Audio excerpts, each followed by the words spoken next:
Good morning. Today, the committee has one of our regular meetings outside of session to hear updates. We will hear several presentations to inform us about revenues, the Hurricane Helene response, finance agency technology projects, an energy bank structure, a financial update from ABC, the activities of the Virginia 250 Commission, and an update on Medicaid spending. Right now, we would like for the September revenue report update to be given to us, and I'd like to call on the Honorable Stephen E. Cummings. Good morning, Mr. Secretary.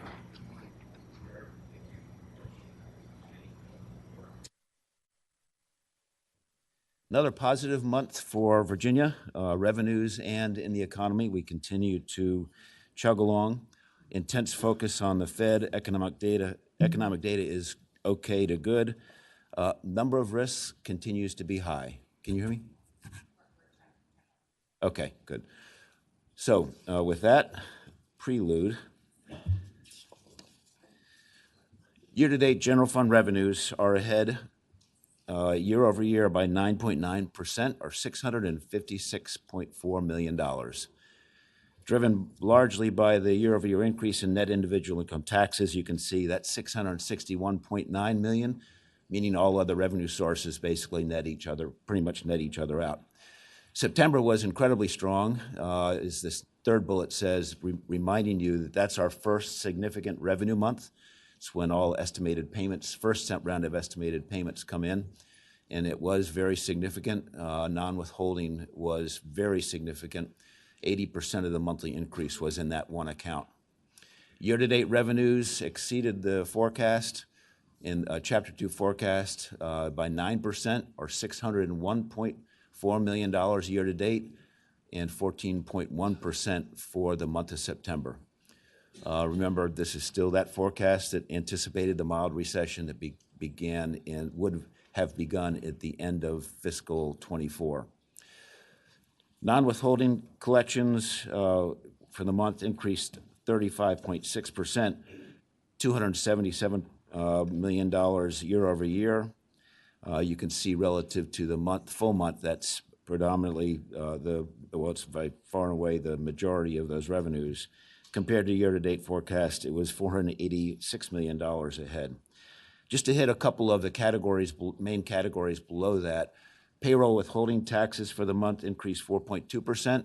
That's indicating continuing to have solid performance with labor and wages, and 5.5% year-to-date. So that is reflecting a healthy environment and economy of Virginia. Compared to year-to-date, they were up 6.4% year over year. Sales and use taxes were not strong, but they're not weak. They're up a tad. I think everybody is still declaring the consumer is fine, but you can see here that with that kind of increase, they're still spending the money. With inflation that's still happening, they're not getting as much out of those expenditures, which I think is consistent with what we're hearing about how people are feeling right now. Corporate income tax revenues did decline meaningfully. You can see here there's a lot of, whether it's in the month or whether it's year-to-date and versus forecast, corporate looks to be down. Very important point on this, however, and I'll show you this in the chart, is that for current payments, forget about revenues, current payments from our corporate filers, the payments for this year's estimated taxes are actually up 5.5%. So all this data might suggest that corporate is really showing some weakness. There's a lot of things that move in that account. As you know, we're continuing to dig much deeper into that, but the payments for this year's results are up 5.5%. So we are not going to declare that we have a corporate tax problem as of now. Economy continues to grow. GDP increased at 3% for the second quarter. That's calendar quarter, according to the latest estimate.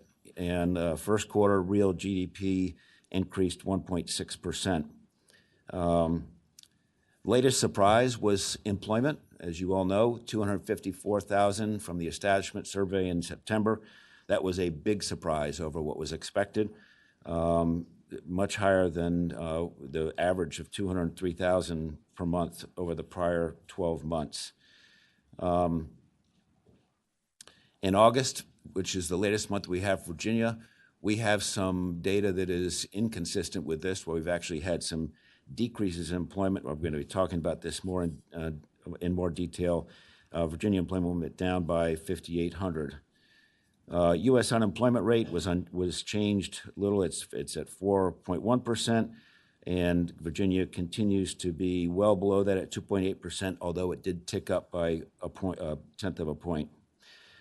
Obviously, the big news was the Fed cut interest rates for the first time in 4 years by 50 basis points in response to a concern that maybe while they have inflation under control, that jobs may be showing the weakness. Obviously, this was just before the last jobs report, and I do think that 50 basis points was reflecting that job concern and maybe a feeling that they should have done 25 basis points back in July. But I think the world is changed on that opinion right now, which again I'll talk about in a minute. Inflation is still on track. It has stalled, we say here, so it's flattened out, not a big decrease. But I think clearly we're in the zone where the Fed is comfortable that is well in sight. Lastly, consumer confidence is weakening in a number of different surveys, which I think is consumer sentiment. If that changes much, is going to be something we need to really be focused on. Good news, our U.S. economy does continue to grow. So we continue to chug along here. GDP increased at 3% for the second quarter. According to the third estimate, the first quarter GDP was revised up to 1.6%. And the strength of that really was reflected in consumer spending, inventory investment, and business investments. The September jobs report was clearly surprised to the upside. The main driver of the jobs were leisure and hospitality and healthcare. Turning to employment, the Virginia jobs, you can see here the last 2 months of negatives. I would hope and expect that September report will be more in line with what the U.S. surprise upside was. This is something that we obviously need to watch closely. It's a small number, when you consider the fact that we have 4.24 million workers. A miss of 4,800 jobs is not something to get too exercised about, but it's a trend that we got to continue to watch, and obviously, but no big alarm bell going off. You can see on the right side the big gap between Virginia unemployment and the rest of the country. Fed fund, obviously here, we were held at the 5% level, 5 to 5.25, and now that 50 basis point reduction. And that obviously reflected the confidence that the Fed has in where we are heading, primarily with respect to inflation. Looking to the right side, the market has the implied probability of rate cuts. Prior to October 10th, when the surprise labor increases came out, what you would have seen is a 50% probability of a 75 basis point hike coming up by December. And now you can see how that shifted. Now at 50% or 85% for 50 basis points, I think people I talk to think that's optimistic. And I think this probability reflects the wishes and hopes of the market, maybe not so much in my mind what the economists would really attach it. But it's a good data point who live in the markets every day. Inflation, I've talked about this.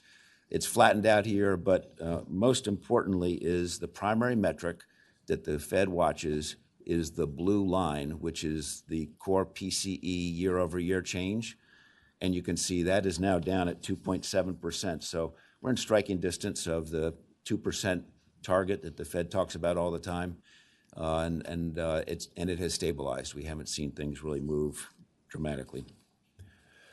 Consumer confidence is something that we're going to be watching more closely. I think, as the governor said in our JABE meeting last week, that we can track all the data and economic outputs, but at the end of the day, when the sentiment really changes, that's what creates a downturn. When the world starts to look, dark and dreary to most people, people pull in their ranks. They stop spending at the individual level. They're saving. They stop spending at the corporate level.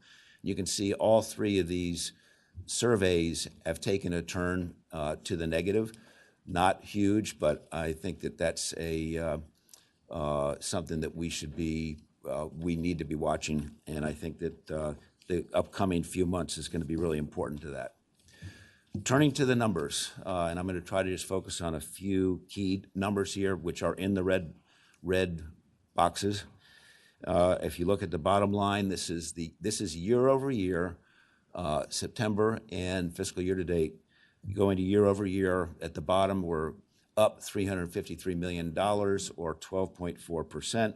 Shifting to the right, year to date, 656, or 9.9%.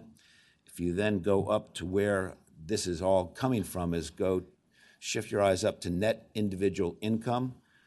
Okay, you can see for the month, we were 348, up 18.7%. And for year to date, 662, 15.1%. So all of the gain really has come from that. And then within that, particularly for the month, go up to non-withholding. You can see that non-withholding is $277 million for the month of September, up 36%. So accounting for really 80% of the overall growth.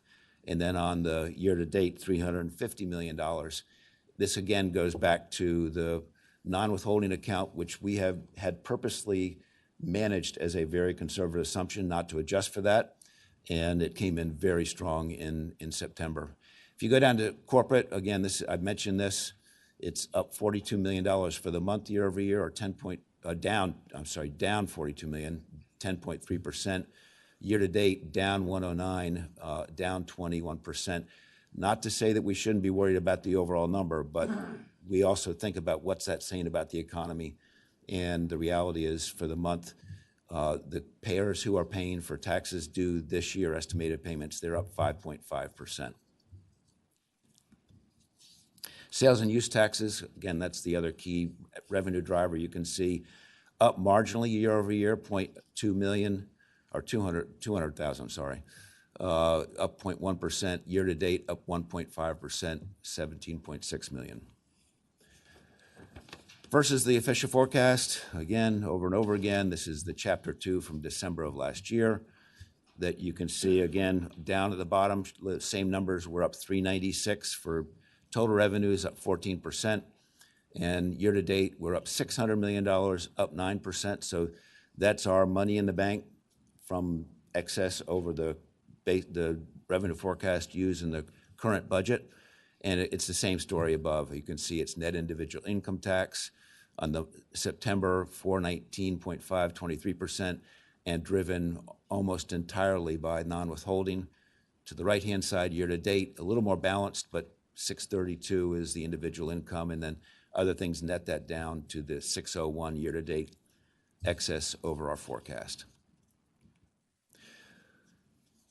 Charles and team created this slide for me is to look at the actuals in the dark blue versus the December forecast. So you can see actually what is built into that Chapter 2 forecast. And let's just start with GDP. If you recall, we had said we embedded a mild recession beginning in the end of FY 2024, which is what shows up on Q4 2024, and continued for 6 to 9 months, which you can see going into Q1, Q2, and then recovery. And obviously, the economy meaningfully outperformed that overall GDP forecast. If you go down to employment, this is where we really have exceeded expectations because the Virginia job economy has been incredibly steady and strong and continues to be that way. CPI, again, better than we had expected. And then employment, it has also been something that's been meaningfully above. So we've all known that. We purposely took a conservative view of things. And that is, on top of all that, we then have the conservatism that was built into non-withholding and PTET. And as you all remember, at year end last year, we pulled a lot of the beat of the revenues from these sources into completing the budget, the $500 million, but we did not adjust for the non-withholding numbers, which came in as a meaningful excess for the full year. Oops. You can see I'm getting close to the end. Quarterly refunds, we've been watching this now more closely, and we've now, for the first quarter, since the team started last year, looking at breaking up refunds between base, and PTET. And you can see here on the base that we are down year over year pretty meaningfully. In talking to our revenue team, the belief is that the taxpayers have adjusted to the elevated standard deduction and built that into their estimated payments for refunds. And then within PTET, we believe that now, as time has gone on, many people are applying their balances due to reduce their payments, withholding payments. Therefore, they do not have a significant refund. So just a little bit more detail there. So bottom line conclusion, we all got to feel really good about where we are. Virginia continues to perform. A number of things we're watching closely, but we're ahead $600 million with the Fed actions that we've got coming up here, all the things that are coming up in the next few months. There's going to be a lot more pouring into this as we then get into Gaker in November and into the ultimate forecast. And kind of a common refrain is we feel good right now, but a lot of information to be coming here in the near term, and I think everybody feels cautious about the coming months as we start to build a budget. Looking ahead, this is a bit expanded on key dates. So we have a big update for the state on October 22nd. Yes, and then October 30th is the next estimate of GDP. Important day, the election, which will be a very important impact on outlook. Fed's Open Market Committee is right after the election. That'll be an interesting session and report out by Chairman Powell. Gaker on the 25th. We had JABE last week. Very interesting, good conversation. We had them look at what's their outlook for the economy, block out any impact from the elections. And I will just summarize that in one statement saying people feel, versus last year where everybody was kind of in a okay to mild recession outlook here, JABE and Gaker, this year people actually feel that the economy is in a pretty darn good place, and the concept of soft landing, kind of an okay economy, was more the consistent theme we heard back from people. And then the governor will be reporting out on his forecast and proposed amendments to the budget on the 18th. So with that, I'll open up for questions on this portion of my presentation. Are there any questions for the Secretary on the revenue report?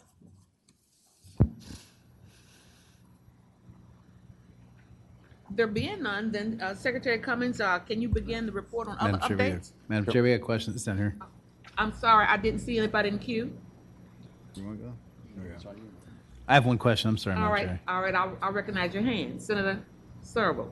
Thank you, Madam Chair. I didn't realize we were using the system. I'll try to use that going forward. Thank you. Sorry about that.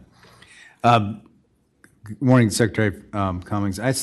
Regarding the PTAT, is that now under control? Was that stabilized or what? I know that in the past that's created some revenue ripples we haven't been able to straighten I out. think we're going to be in a position in the upcoming the new revised forecast, to have a much tighter handle on what that's going to look like. It's going to continue out for a few more years, but I think that we didn't have any historical data as we did these, so it was a guess that we made very conservative purposely. Educated guess, I will say. Yeah. One other question, Madam Chair. Senator Searle. Thanks. So, Ms. Cummings, one other thing I just noted looking at this chart is it goes back to, I guess, the beginning of the governor's term, January of 2022, and all the charts you provided. And it appears to me that Virginia's unemployment rate is about the same. If anything, we're actually adding less jobs annually than we were at the beginning of his term. I guess inflation's a little down. My recollection is at the beginning of his term, he described the words he used for our economy as it was in the ditch. And it seems to me things are about the same. If anything, they've declined since then. I'm just curious what the administration's view of the sort of Virginia economy is in light of it was in the ditch when things were doing better. Yeah, well, I think when you look at unemployment, you've got to look at actual number of jobs, and actual number of jobs are up to they've down the last couple of months, but at the highest level they've ever been. So unemployment is a calculation based upon number of jobs and people looking for work. Okay. Thank you. Mm-hmm. Senator Favola. Thank you, Madam Chair. I noticed one of our big revenue growth factors was actually income tax. And it seems that we have a lot of high earners in Virginia, which I think is a good thing. With jobs that are paying good salaries, people are paying taxes. I think that's a direct result, and I'd like your opinion on this, of our investments in higher education and job training and the transportation infrastructure and all the things that make Virginia such a desirable place for employers who are willing to come and have and offer high-paying jobs, like our tech corridor in Northern Virginia. I couldn't agree with you more. Actually, that's a huge asset for the Commonwealth. I think the flip side of this is the concern that with unemployment at 2.8%, we're having a very difficult time, and I'm sure you hear this in Northern Virginia, of people being able to find employees that fit those types of job descriptions. And this is the urgency with all these other programs that are in place, and I think we've got best-in-class talent development programs. We've got to get more people to come to the state of Virginia in order to fill these jobs. At 2.8% is an incredibly low unemployment level. The country's at 4.1. So, but I 100% agree with that's a huge asset for the Commonwealth, and it leads to a lot of people choosing to come here, companies to come here. There being no other names in queue, Secretary Cummings, we would like for you to go on and continue with the hurricane response and other projects that you'd like to report to us on. Okay. Hurricane Helene, I have the honor of representing our VDEM team and all of government on what's happened over the last several weeks. Some of the VDEM team is here, and I can't tell you how much we appreciate. I appreciate, and having watched what everyone is doing is so impressive. Just a quick recap. This is now 3 weeks in. Storm was incredibly devastating. 251 deaths to date throughout the region in 7 states, many still unaccounted for, particularly in North Carolina. I think Virginia probably wasn't as well understood as how devastating this was unless you live there. But just to give you an idea, they had 9 inches of rain in Galax. And in Damascus, the New River Valley, flooding, the river went up by 19.5 feet. I mean, just imagine that amount of water flowing through these valleys. It just doesn't surprise you of the unbelievable damage that it did. So 2 days before the storm arrived, the governor declared the state of emergency to start getting ready for this. It's 27th it started. FEMA on the 29th approved the request for direct federal assistance. I will say, and the governor will say, FEMA has been incredibly responsive. The resources they're putting to this, the speed of answers they're giving, and the speed of support that they're providing to the region has really been incredibly appreciated and thanked for. The president declared a major disaster on the 1st, and as you can see now down below, this is the kind of thing that it's an all-of-government response. It really has been remarkable. I see this just the last several weeks. Trying to get the governor has been very difficult. He's been up there a lot, and seeing things, helping to move things along. But it really is impressive body of coordinated work. The governor is establishing an Office of Recovery and Rebuilding, where all these things, VDEM does their job. They've got to do this, but move on to others. But we're going to establish a new office, temporary office, that's going to really track all the activities. Not only do we want to execute, but we actually have to keep really good records, because most of this money is going to be reimbursed to the Commonwealth. Some stats on this: over 70 rescues. Loss of life is, I say, only 3. It's impressive. I think it does tie to as I'm told by the team, the number of rescues of people who were in really severe predicaments. And actually, of the 3, one of those was somebody who was injured in North Carolina but returned home and passed away in Virginia. So only 2 people who lost their lives in Virginia. A lot of supplies and medical support going in. Water is a real problem. We have a number of systems that have been down. You can see 37 systems were initially impacted. It's down to 4. Food distribution, just, again, huge numbers. Power outages. It's incredible how quickly that was restored given the terrain in that part of the country. Cell towers, 287, and they're all back up and running now. And transportation, they're on it, and they've made great progress. But again, this is a long haul fix of some important assets. And education quickly responded, and as of a few days ago, and I assume that is now, that last school in Grayson is open. So you can see Region 4, if you go down to, let's look at the map first. Region 4 is what's been the most hard hit. Damascus is the one that was really hit the worst. That is in the middle of Washington County. So it's right in the center of the plate of that burgundy color where the storm came in and just sat. You can see on the left, there's 25 localities that got declared for public assistance. And that out of that, as of this moment, 17 are eligible for individual assistance. Individual assistance is you can very quickly qualify for near-term supplies and support, housing, food, basic things you need to keep yourself going. And it can turn into something that is actually reimbursing lower income people who have significant uninsured loss up to $40,000. So it's a great program. $4.4 million has already gone out the door on that.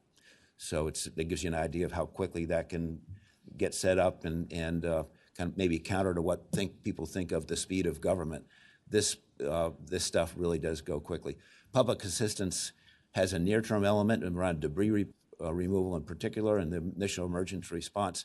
But that's where you have a long-term remediation as well of actually rebuilding a water treatment facility that will take years. And it's where we get reimbursed for the expenses that we will put out to make that happen. Just to give you an idea, we've talked about, we've got a cross with VEDP team, the VEC, and our team looking at what does this mean, looking down the road from an economic standpoint. It's going to be something we'll deal with. I think what people who go through this all the time, a quote from Florida was that these things are devastating, but at the end of the day, they end up being net positive to the economy, given all the rebuilding and what's spent with workforce and with goods to rebuild things to a more modern state, which at the end of the day, getting through this, that will be a positive outcome of this. Disaster authorization, which I think was one of the primary questions. This, you can see, is the executive order was at $2.75 million. Once they had an idea of this was a lot more serious than people might estimate it, they needed the first tranche to just be ready to start moving personnel and getting supplies ready, went up to 12 million. And then just a few days later, when it became clear, it went to 20, and it could go up again.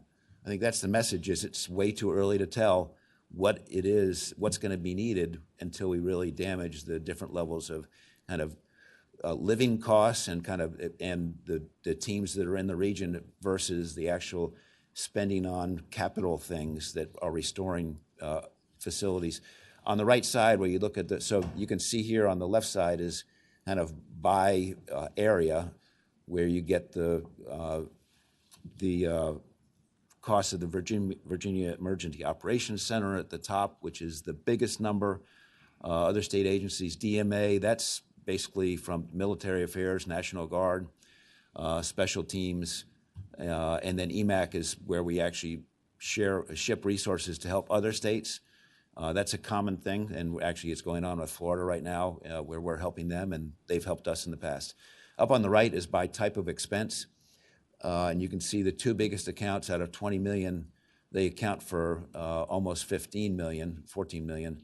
As contractual is 9 of that, and you can see the things that are put in place just to kind of keep operations going and provide initial support, and then the supplies and materials that are associated with that. So my guess is this is going to continue to rise in the future, but we don't know yet.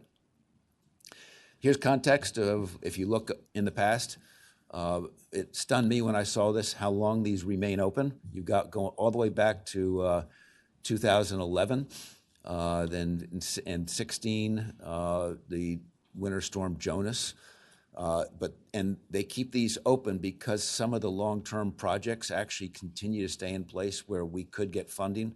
They continue to need funding. This list is scrubbed from time to time, and every time we scrub it on a regular basis, some of this does come back out. But those adjustments are recent adjustments of money that's been released back. The bottom line is all those things in the right-hand column, we've got about just north of $85 million sitting in these accounts to resolve all of these past disasters.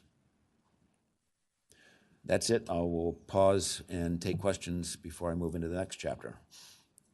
Are there any questions for the Secretary related to hurricane response? And I see, oh my gosh, you all are using technology. Thank you. And in the queue, Dees, Evans, Locke, and Server. Mr. Secretary, I'm looking at slide 7. Does that include anywhere the cost of rebuilding the Creeper Trail in Damascus? You know, most of the economy in that area is tied to that trail. Yeah.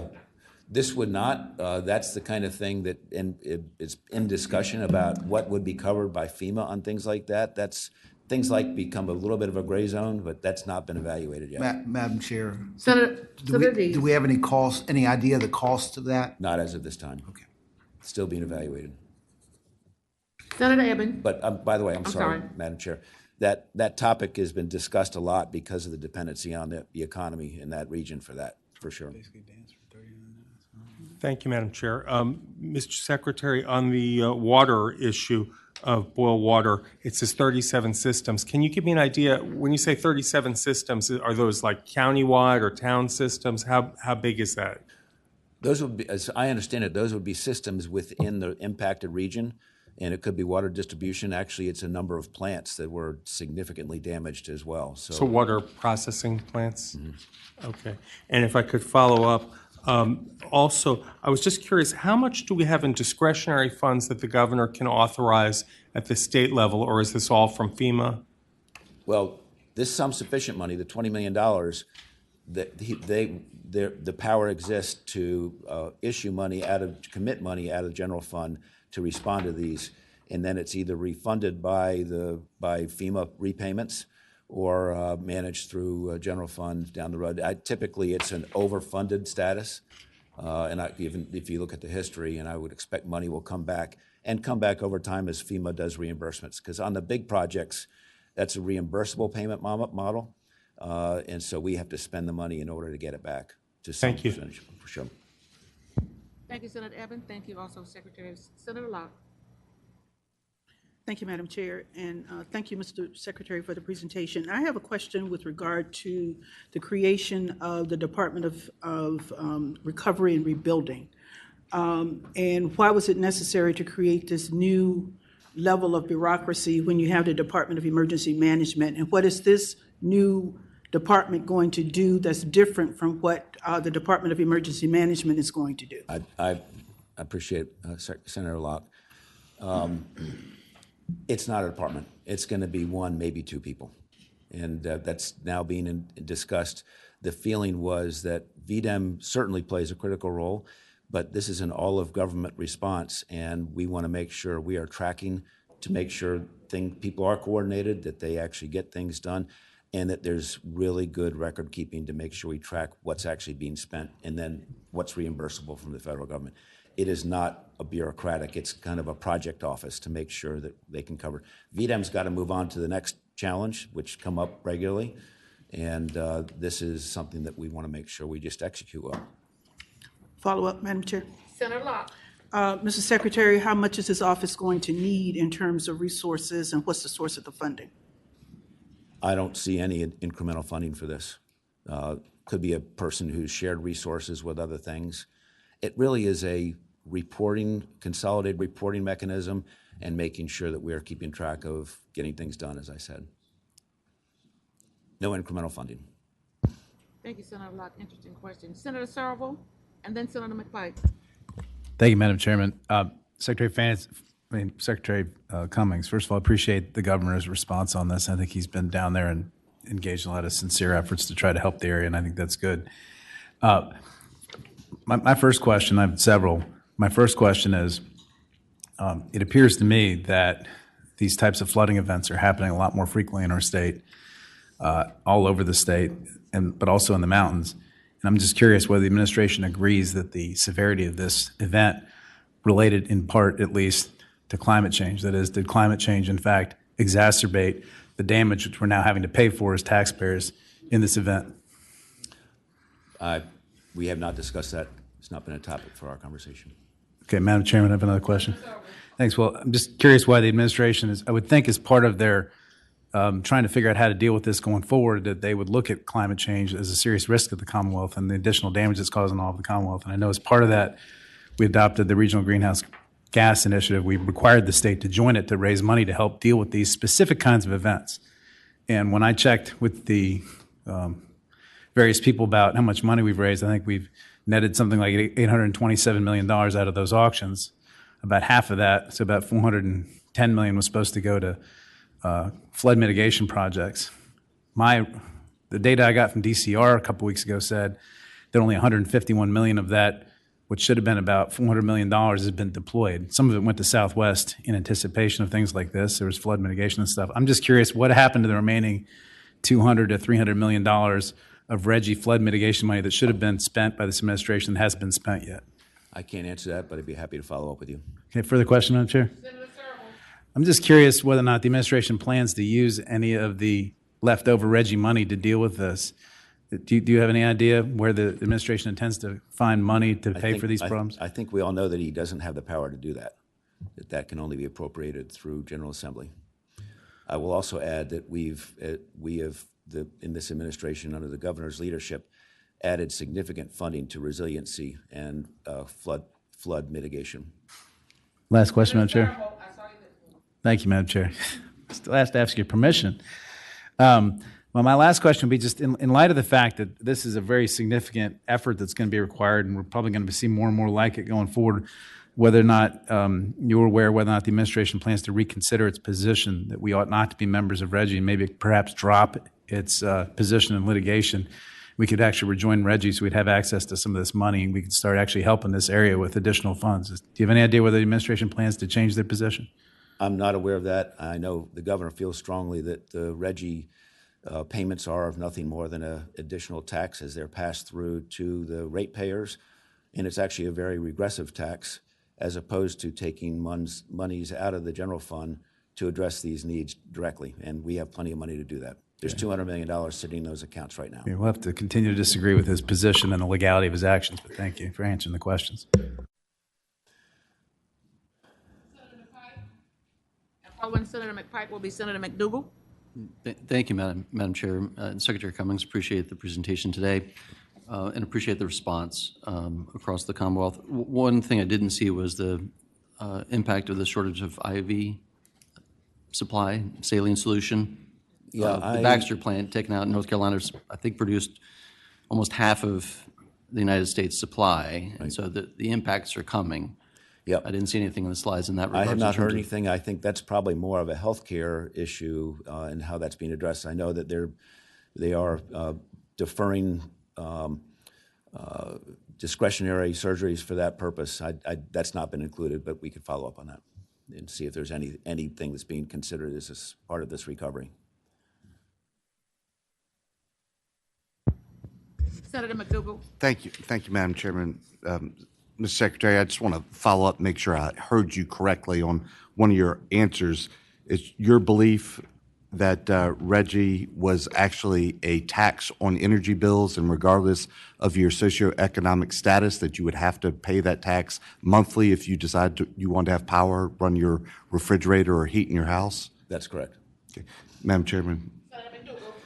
Mr. Secretary, is my understanding that tax that was on everybody's energy bill was very prescriptive in what it could be used for, that 50% could have gone to energy efficiency programs in low-income places, 5% for administration, and 45% could have gone for flood prevention, protection, and coastal resiliency.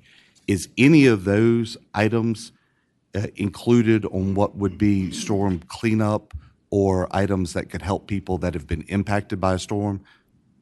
Those items, yeah, for sure. That's going to be stuff that we will be addressing. And as I said, there's $200 million, I'm trying to look at the names, $200 million sitting in the Resilient Virginia Revolving Fund and the Community Flood Preparedness Fund that has been put into those accounts over the last, not sure which budgets, but recently. Madam Chairman, look, maybe I didn't ask the question very well.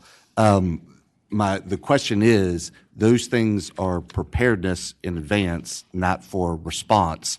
Without specific action from this body, does the governor have the authority to use that money for cleanup, for people's well-being, to deal with the situation, or does that have to be specifically allocated through appropriation by this body? Well, there's several answers to that. First is, another part of the FEMA program is a grant that gives you extra money on top of public assistance and individual assistance. I think it's 15% of the total of those two accounts, which can come to us for flood preparedness expenditures. So it would be exactly what we're talking about. It would be building things back better in order to be prepared and clean up the areas that create the problem. We do have resources in place that can address that, but I think this will probably cause us all to look at this upcoming budget and look to put more resources in that. I'm sorry if I missed am I missing the point? Madam Chairman, I think you kind of made it in backdoor way. That's coming from other pots. Right. That's not coming from this resiliency and coastal preparedness fund, that would have to be specifically reallocated by this General Assembly. That's not currently, you're not currently able to use it for those purposes. That's not what the program was designed for. Correct. We could go in and do it, but it's not, you don't have the ability to do it now. Upcoming budget, correct. Sorry for that.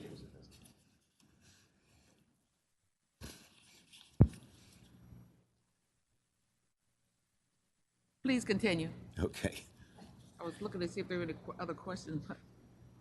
Okay, hopefully this will be quicker. Must be. It's technology projects. This is our Finance 2, very important systems for the Commonwealth that we are underway of beginning to execute and also evaluating. It's ERMS for tax, and it's our ERP Cardinal program, which serves the entire Commonwealth. Okay. Starting with our tax system replacement. So this is the core system. This is what runs tax. 12 million returns annually, 36 different tax types, $30 billion runs through that system every year, 95% of the Commonwealth's general fund revenue. It's 25 years old. You can see started in 1999, and it's on a technology that is outdated. And the best test of that is it's incredibly hard to find people who can work within that technology or who will come to learn it, because it's not something that is more broadly used from a career standpoint. It's becoming more expensive to maintain and secure. It does pose a lot of risk to the Commonwealth, taxpayer data, and just the ability to manage the functionality of our tax system. They prepared for 7 years. You can see here 2017, 2019, 2020, 2022. Paid for studies were completed to look at this. In every study, the conclusion was the same. You need to make a change. So under new leadership, our technology IT Venkatesh here is leading this effort, doing a fantastic job, and we are underway. The things that this really, the handicaps, which I think are important to all of us, is the cost of this is, and ability to support it is going up. We have very limited data analytics capability. A lot of the questions we would like to get answered within the revenues that we kind of go around in circles where something is wrong. We check more. We have to do a lot of manual digging. We would have modifications are very, very difficult. Compliance would be much more automated. I think there would be a revenue impact on this, and then just basic automation that we would be able to implement that would make us much more efficient and responsive. So here's what we've been doing. You all gave us $1 million to conduct an RFP process, and we issued the RFP. The good news is there are very few people. We decided we want to do something that's more off the shelf, and there are several people who can do that. They're under evaluation. We've just been doing interviews of the candidates here in the last couple of weeks. We have a work group that is out of the Appropriations Act that has brought our team together along with Money Committee staff.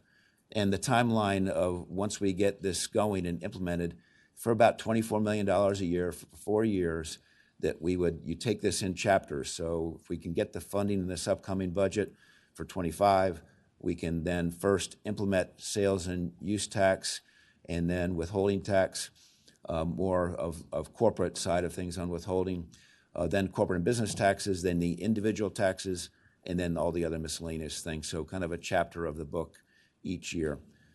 Work group reports coming November 1. We have to select a vendor, and then hopefully you can get going with your support. I do believe this is a critical need, and I think we're past the phase of studying, and it's time to take action.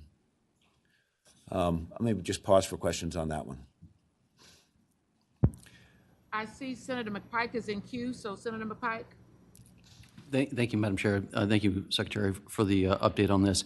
Is the administration prioritizing free file access so taxpayers can benefit from this expenditure? Absolutely being studied as part of this. Follow up. Thank you, Madam Chair. I guess studied is a little different than providing a taxpayer with an immediate thing that they can use. Yeah, I think right. This has been some working through. Does need to change first to do that. Something that should be addressed. We're building a system that actually facilitates the ability to do things like that. So we have not yet, because we can't do it, we have not yet embarked on a deep analysis of free file versus the existing direct file. What I'm saying is, we have not said we're not going to do that. We just, right now, we couldn't implement it, so we have not focused on whether or not, and we're not to the stage of designing the system. We're just now RFPing who our vendor is going to be. Thank you, Madam Chair. I think you'll be seeing some legislation to assist with that. So right. Well, that's the first step. That's the first step. Thank you, Senator Deeds. Point of clarification, if I can. We had free file in Virginia until 2010. In 2010, legislation passed to do away with free file. And that was a mistake that some of us didn't vote for, but it passed anyway. Yeah. Oops. Okay. I don't see any other names in queue, Secretary Cummings, so you may continue. Okay. And I just want to make a statement before I start this one. I think we all recognize tech and government is hard. And one of the big reasons it's hard is that projects like ERMS, and now particularly a project like Cardinal, which is our core financial system, they will span well beyond one administration. They're probably going to be over two or three. Something like this will clearly be 3. And so both of these, obviously, they're not going to be delivered on our watch. We want to get things going the right way. This one, we are just at the initial phase because this is going to be a big one that will take a long time to deal with, and we'd like to get the ball rolling because if we don't, we could get ourselves, the Commonwealth could be in a box. So, as you know, this is the core system of record for financials. It's in Oracle's PeopleSoft resource planning ERP, and that is kind of a system that's been around for a long time. PeopleSoft, like Workday, started as an HR management, and they built the financial capabilities. So that was deployed in 2011 to 2016, and really important are the next several sub-bullets under that. So the original plan was to deliver all capabilities: general ledger, accounts payable, receivable billing, project costing, purchasing, time and attendance, absent management. VDOT implemented everything. They've got a fully developed system, including the federal grant stuff that they rely on so heavily. However, for all other agencies, it was paused in 2016. And the reason for that, if some of you probably remember this, is the human capital system we had was going end of life. I've asked a lot of questions about that. That was a, quote, surprise that was not planned for because it was an emergency. We got to move all resources off of Cardinal Fin over to HCM in 16, which wasn't then delivered until 2021. So everything else paused on the Fin implementation. So we've been dealing with a partial financial solution, which is that last bullet in that section says that All those other agencies, not by choice, they were forced to build their own subsystems in order to interface and develop those other capabilities.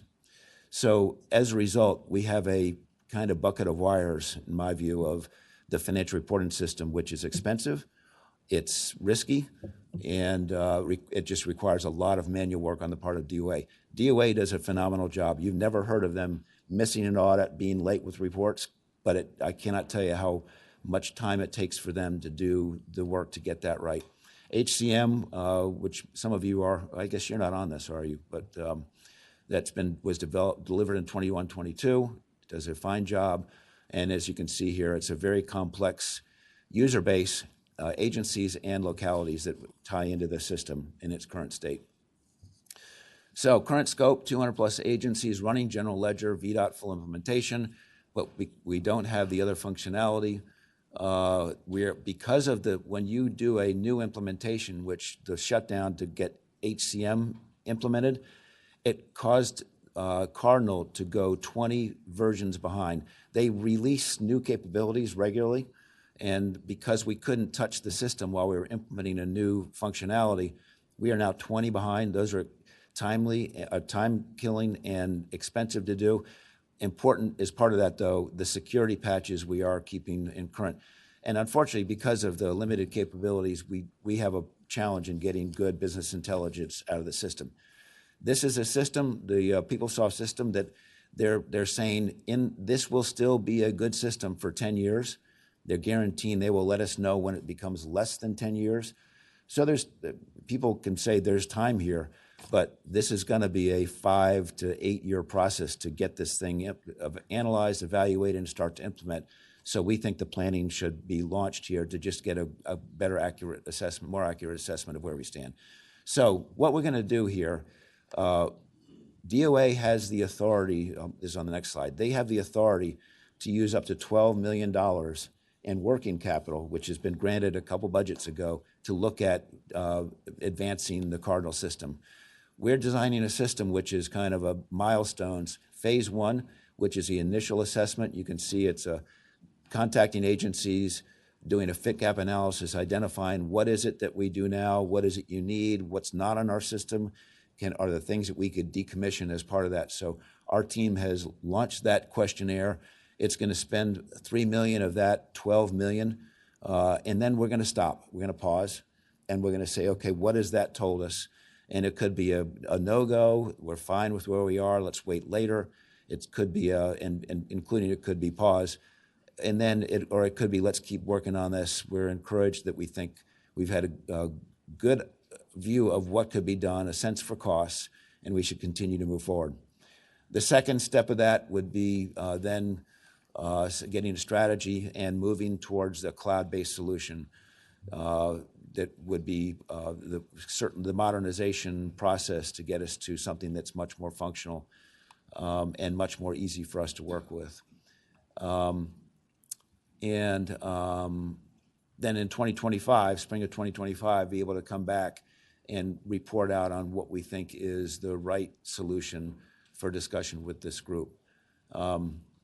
This is just a heads up on this. This is if ERMS is the heart and lung of tax, this is the heart and lungs of the Commonwealth, and we need to make sure that we've got it really, really right. We have a new commissioner, a new controller, Scott, right here, who's just joined us recently, many, many years in public accounting, and is bringing a great perspective to how we do this in a really thoughtful, measured way. We're not trying to rush this at all. It's going to be a thoughtful and measured evaluation and game plan that will be reported out to you in the future. This talks about the funding, the $12 million that's appropriated. We've got to set aside 9.5, but as I said, it will go in chunks and to evaluate. The membership here, you can see who is on this, that's working on the project. In addition to the people on that, we meet bi-weekly, and I'm not a member of the committee, but John Lawson, who led the implementation at VDOT, is an ex officio member of this, as am I, as is Jason. And we've actually invited Money Committee staff, and actually Mike's been kind enough to join these meetings to just listen here and give his own input too. So We think we're launching this in a thoughtful way, and it's going to take a lot of time. That's the conclusion of that chapter. Senator Deeds? Thank you, Mr. Secretary. On slide 14, what I'm trying to figure out is if the state never completely rolled out the system to be fully utilized by agencies, why didn't the state just finish that job? That's going to be evaluated. What's the cost to build those chapters? That's a very important point. Catch up on the 20-plus versions we're behind and deliver the chapters that were never evaluated, never implemented. That's going to be a point of comparison. Madam Chair. Senator Deeds? On slide 16, though, it looks like, you talk about the assessments ongoing, but it almost looks like you've already decided to move to a cloud-based system. No, but I apologize for that. It's absolutely part of the phase one analysis that we'll have an estimate of that cost, because, we don't have to do this right now, but there's a big cost to either path, and it's not a bias, but it's a fact is this technology is going to be retired in the future. Oracle is very open, saying we are not supporting this like we are supporting our cloud product. That's the future where people are going. There's also a consideration here is we do not want to be the bleeding edge of implementation on this. So there are several states that are doing this and implementing, and we're in dialogue with them about how that's going. So we don't want to be the out in front guinea pig. Senator Deeds, continue. And I appreciate that very much. On slide 17, $9.5 million seems like an awful lot of money to assess how to proceed when you could just use the money to upgrade the current system. Now, why didn't you ask the General Assembly for direction on this? Because you're going to have to come back to us for money in the long run. We are authorized to have this money for the improvement and advancement of the Cardinal system of $12 million. It's in, I can't remember what budget that's in, but that's authorized for us to do things like this to make sure we have a proper financial system. Before we can do anything beyond this, we've got to come back to you. And the cost, actually, the $9.5 million, when they came to us, we thought the same thing. Gosh, that's a lot of money. So we broke it down into these, let's kind of pause, get to a milestone and pause and make sure. We need outside help to be able to do these assessments of people who understand the capabilities of a new system to compare to what we have in place that we're operating right now. Okay, thank you. We're trying to be prudent with the dollars, for sure. I'm not sure I understand all of what you just said, but anyway, we'll talk about that later. Senator McPike, then not McFola. Vovola. Thank you, Madam Chair. Appreciate it again, Secretary Cummings. One of the things that I'm hoping this administration can do in its preparation for budget amendments is taking a look at the long-term fix. We have a lot of legacy assets in the IT space that has a tremendous amount of risk to those we serve in the Commonwealth. And I'm hoping to see some more robust project management office development to really create the cadence that's necessary for life cycle of project management, as well as predictive replacement values that don't go beyond decades. And projects don't take 5 to 7 years to implement when we have severe backlog of needs. And we understand this is multi-year, multi-administrations, not just one, and there's no blame. It's about the long-term solutions and fix. And so I'm hoping this administration will tackle this and put some real effort into long-term strategies. Thank you. Senator McPike, I couldn't agree with you more, and I know you have expertise in this area. We are working on legislation to do just that. This is very similar to CapEx, where we have a pipeline, we look out in the future, we have maintenance reserve. And if we can get to a model that looks at it this way, because I think people would be shocked at the technology deficit that we have across government. There has to be a long-term plan and properly spacing these things that are executable and also affordable, as well as developing. Bob Osmond is building out a project management execution plan that can be a repeatable model. I think ERMS, because we have great team working on it, we have a very good cadence, reporting mechanism, and execution kind of accountability that we think is a good template to start doing this. And that is a goal we're trying to accomplish. Senator Favola. Thank you, Madam Chair. I just really want to understand the dollars that might be associated with this transformation, I guess is what we're talking about here. So as I read your presentation, the 9.5 million is really for planning and for assessment to determine what we need, but then there'll be additional resources, additional dollars needed to actually implement the system. And I just think the committee should be made aware of that. Do you have any idea? We will. What's gonna come we'll have forward? We'll have a good sense at the end of phase one. That's what we're trying to get to, is phase one between different options at a high level, and we will be reporting out on that. I think you probably understand it's going to be a big number. And to Senator McPike's point, it's why you have to plan well in advance and make sure you have got the room in the budget for this. And there are a lot of other technology systems that are in the pipeline that haven't been evaluated. I know that the way we addressed this in the last budget with the 150 million, I know that didn't land well, but that was an attempt to start to build up a space to address this deficit, which is, it's really significant. So more report as we get into session next year.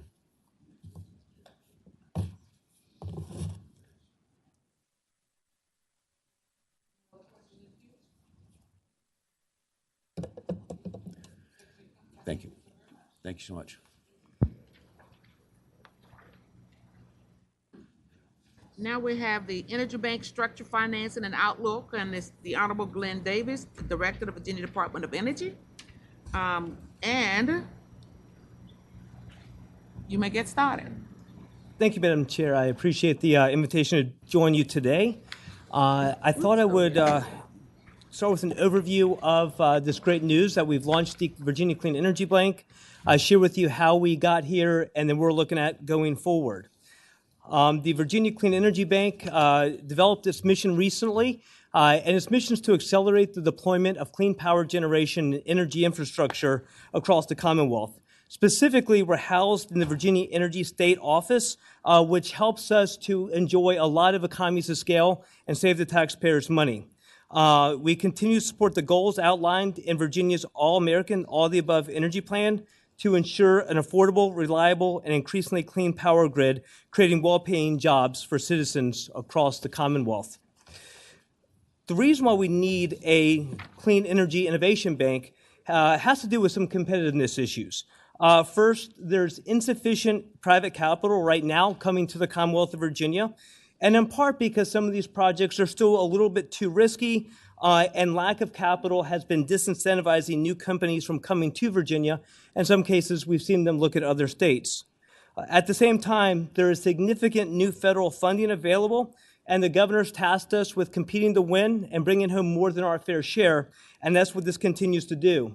The Virginia Clean Energy Bank is actively pursuing, along with our Department of Energy, funds under the EPA's Greenhouse Gas Reduction Fund, and 2 grant recipients, specifically the Coalition for Green Capital and Appalachian Community Capital. Additionally, our forthcoming recognition as a SEFI, a state energy financing institution, will allow us to expedite the process to secure loan guarantees under the U.S. Department of Energy. So how did we get here? There was a roadmap that goes back about a year.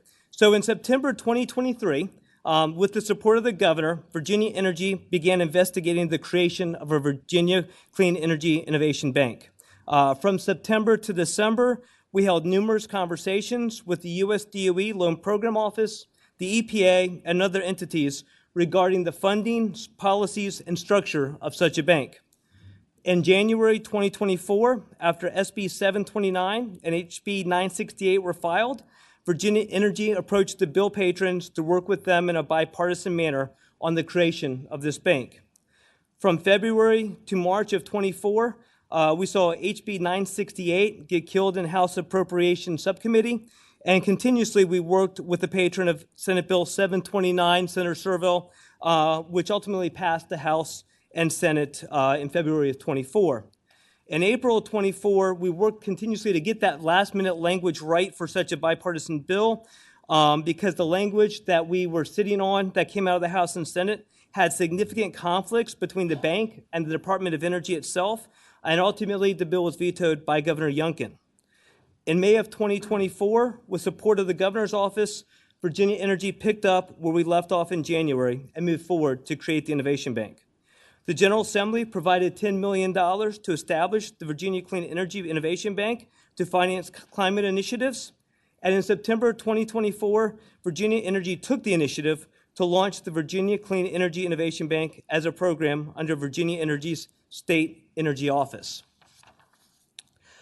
What you'll notice is the goals and outline of the Virginia Clean Energy Innovation Bank is very similar to what you read about in Senate Bill 769 and House Bill 968 that we worked with in a bipartisan manner to promote energy efficiency, clean energy, electrification, energy projects, storage systems, smart grid technologies, microgrid technologies.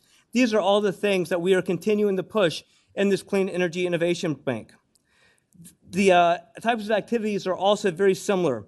We're using co-investment opportunities, credit enhancement mechanisms, and we're aggregating a number of small projects to create larger projects to help them find financing as well.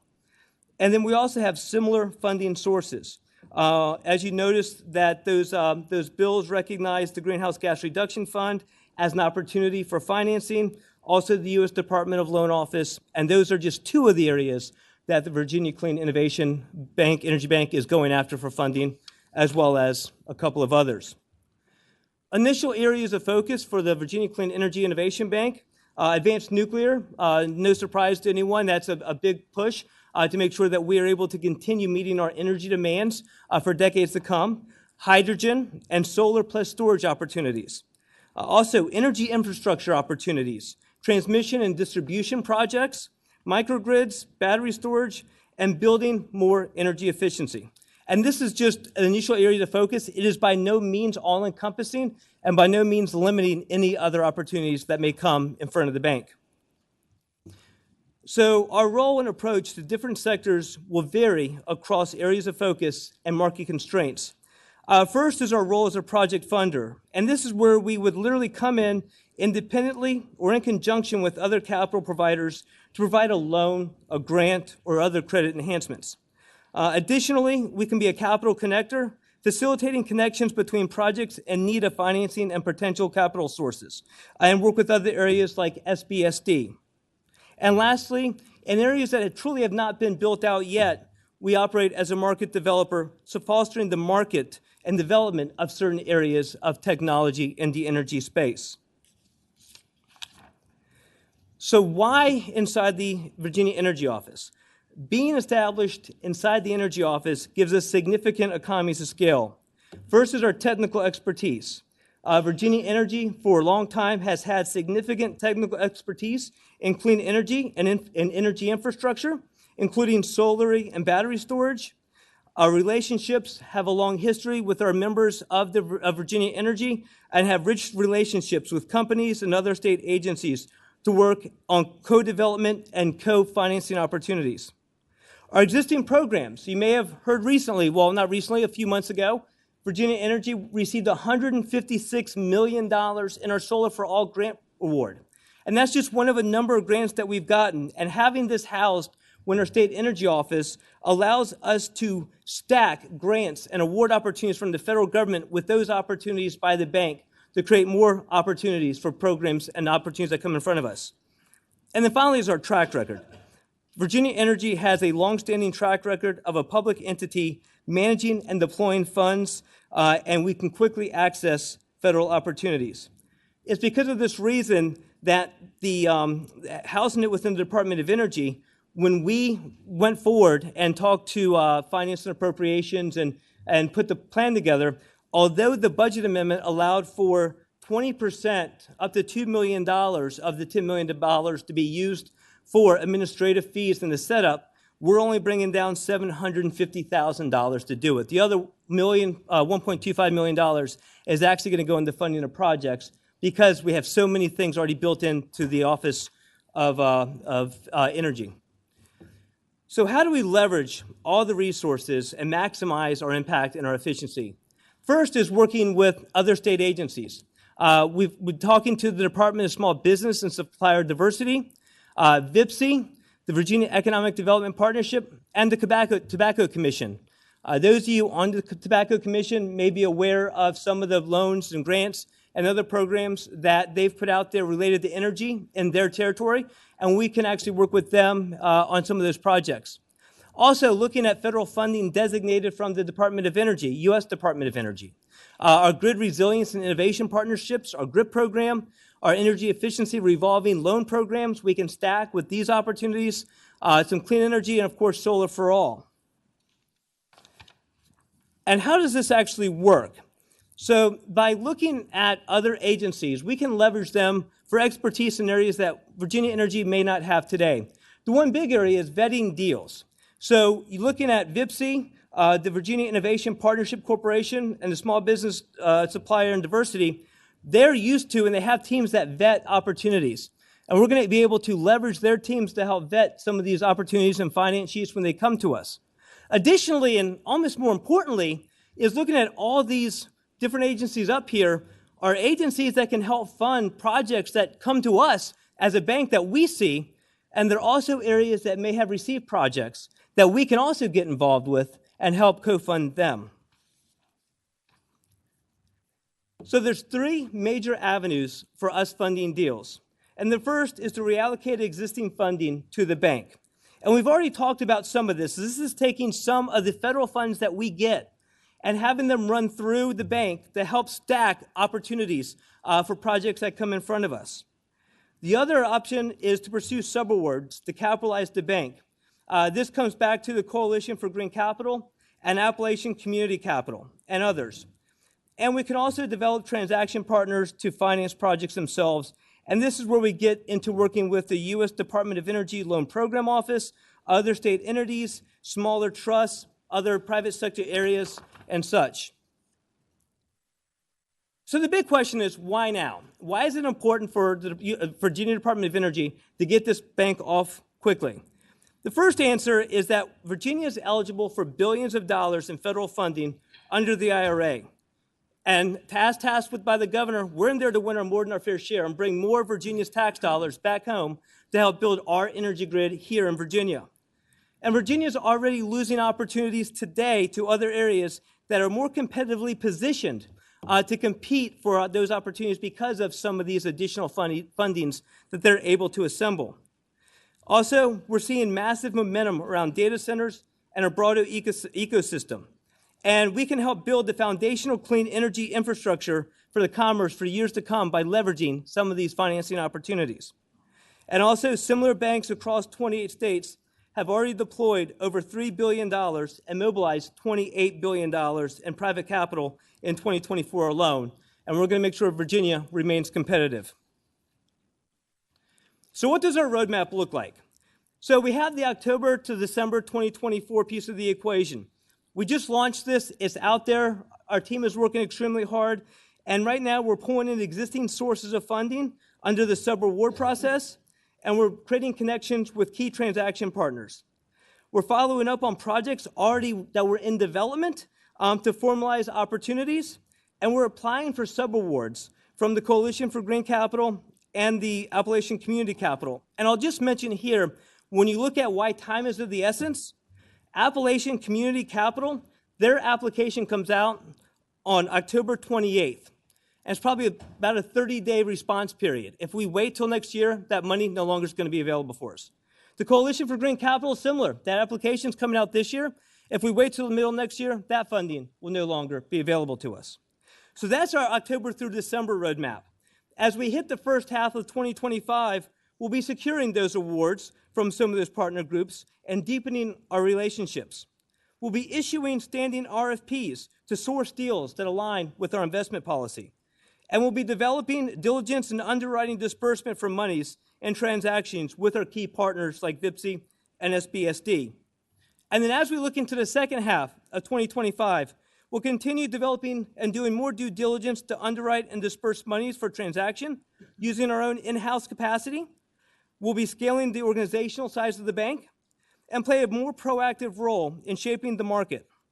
And finally, we'll be solidifying the bank's role in not just the state government, but as a clean energy finance ecosystem throughout the Commonwealth of Virginia. Madam Chair, that's my presentation for today, and I'm happy to answer any questions that the committee may have. Yes, thank you for your presentation. And Senator Searle had his name in queue within the first 2 minutes of your presentation. So Senator Searle. Does not surprise me. Thank you. Thank you, Madam Chair. Appreciate you noticing that when I dropped out of the queue and I turned my microphone on. Good morning, Director Davis. As you can expect, I got a series of questions. So, first of all, I just want to say that I think we all share we share mostly the same goals in terms of what to use a bank for, and a lot of good positive contributions we can make to our Commonwealth by having one. I think there's a lot of questions here about process and legality, which is what I want to focus on.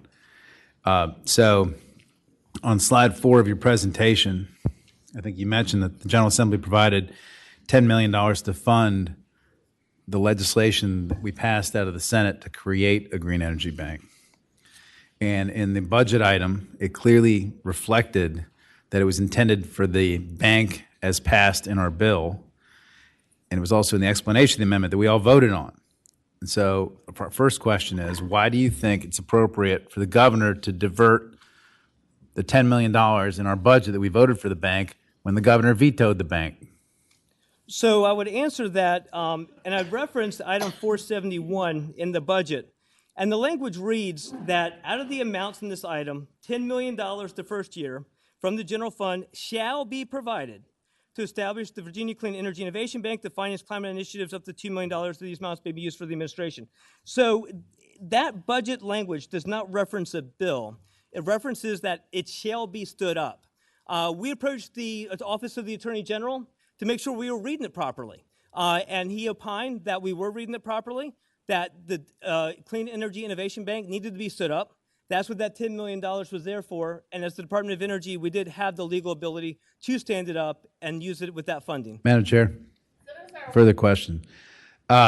Okay, so then the administration is going to provide us with the written legal advice you were given so we can see it ourselves with our own eyes, so that as we appropriate monies in the future, we can be aware of what our Attorney General thinks is how money can be legally reallocated from purposes that we decide when we vote on a budget. You willing to provide that written legal advice? I will confer with the Attorney General, make sure, but as long as they're comfortable. And my first suggestion would be if the language is actually tied to a bill in future budgets, that would probably solve the issue. But I'm happy to talk to the Attorney General, and if he's comfortable with it, happy to provide the legal opinion. Madam Chairman? Okay, well, I didn't hear a yes, although I would note that if you've articulated that the Attorney General provided you the advice, I think most lawyers would say that the administration has waived any kind of attorney-client privilege there was associated with the advice, that we ought to be able to obtain it by FOIA, even if the administration isn't willing to voluntarily provide it. Well, Senator, and Senator, you may be right. I just want to be careful in my comments, just not being an attorney. So Okay. I do want to just check. Yeah, another question. So while we're at that, can you also explain what legal authority the administration has to transfer $10 million from central appropriations to your department if it's not specifically authorized in the budget? I'd rather bring a budget expert up for that one. Madam Chair, Senator Sorvell. Yes, sir, a decision brief was submitted predicated on the Attorney General's opinion to the Director of Planning and Budget, who did in fact recommend the release of the money. The legal authority it's consistent with what would have been done if the bill had been signed. We wouldn't be here having this discussion today because you would have the bill. The language was broad enough for the establishment of the fund and for the transfer of the funding. Now, I will caveat, Director Davis has acknowledged that there's only a limited amount of funding going for operational staff and cost, and the money is being held unobligated or deobligated on the account, so it does not sit presently active in Energy's funds and has to be approved by DPB for any use going forward. Madam Chair, I have another question, not from Mr. Powell, but from Director Davis. So those of us who went to law school, and I think many of us actually virtually I think anybody who studied American history in high school learned about the case of McCullough versus Maryland, 1816, 1818, where it was litigated about the constitutionality of the United States Bank. And if you recall, what the fight was in that case was that Congress had set up a bank, and there were some people that were unhappy about it, and they challenged the constitutionality of that bank. The difference in that case, though, was that Congress actually voted to create the bank, and a law was passed and signed by the President of the United States. In this case, there is no law. It just seems like the administration thinks it can just create a bank out of its just sort of remedial powers of the governor. I don't know what other powers the governor might claim, but on slide 5, you indicate that your agency is going to provide loans and credit enhancements to private parties. I'm just not clear what legal authority the governor thinks he has to create a bank, provide loans, advance credit to third parties without a law.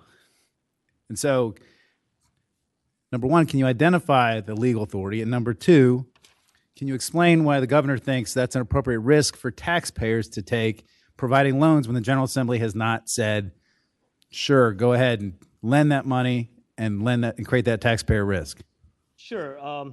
So, Senator, I'd happy to read you this for a second. First, referring to McCullough versus Maryland, that is, they fought over the bank as in the true definition of what we know a bank as today. What this is not the true definition of a bank. We're not doing deposits. There's no FDIC involved. A lot of the opportunities and responsibilities of a real bank that they fought about in McCullough versus Maryland is not what we're dealing with here. This is basically a bank in name only. We basically do what we've already done today. The Department of Energy already gives out loans. And that is a process that we're doing under this program as well, just as we do in the status quo. With regards to where we get the authority from, if you'll give me a second, so Virginia Code 45.2-103 vests the Department of Energy with powers to accept federal grants and comply with grant agreement conditions. Title 45.2 establishes the Division of Renewable Energy and Energy Efficiency, also known as the State Energy Office. Under the Department of Energy, Virginia Code 45.2-1701, in establishing the State Energy Office, it vests the Director of the Department of Energy with the immediate authority to coordinate the development and implementation of energy policy in the Commonwealth. Virginia Code 45.2-1701A, that same section of the code also vests the State Energy Office with responsibility to coordinate the energy-related activities of the various state agencies. B, to make sure and enter into all contracts and all agreements necessary or incidental to the performance of its duties or the execution of its powers, including the implementation of energy information and conservation plans and programs. 45.2-170C, and to serve the Commonwealth's liaison with appropriate agencies of the federal government concerning the activities of the federal government related to the energy production, consumption, and transportation of energy resource management Madam Chair. in general. And then lastly, in USC 16511A would put the Clean Energy Innovation Bank in a position to obtain the funding through the Department of Energy. I'm happy to supply this as well. Madam Senator. Chair. Senator Searle. Madam Chair and Director, I appreciate the fact you can read the code. I can read it too and appreciate the citation. We just interpret it differently, Senator. Okay, well, it strikes me that your interpretation basically says that any agency in the Commonwealth that can enter a contract and create a bank.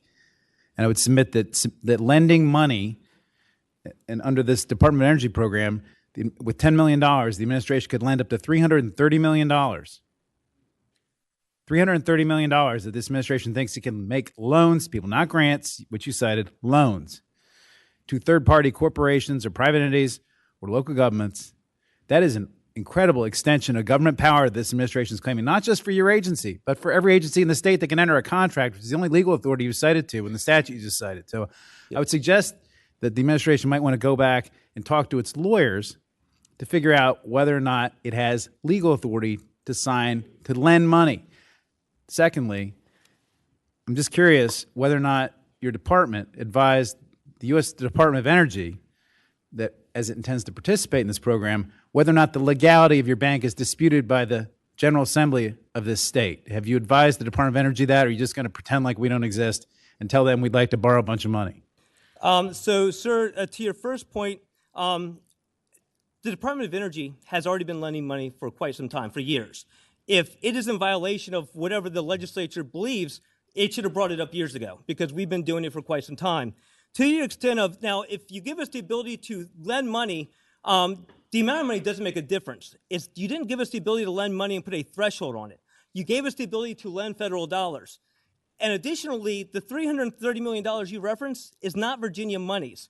What you're talking about is basically the $9 million of Virginia money that would be leveraged for $300 and some odd million of US DOE money backed by US DOE, not the Commonwealth of Virginia. So there's a huge difference there.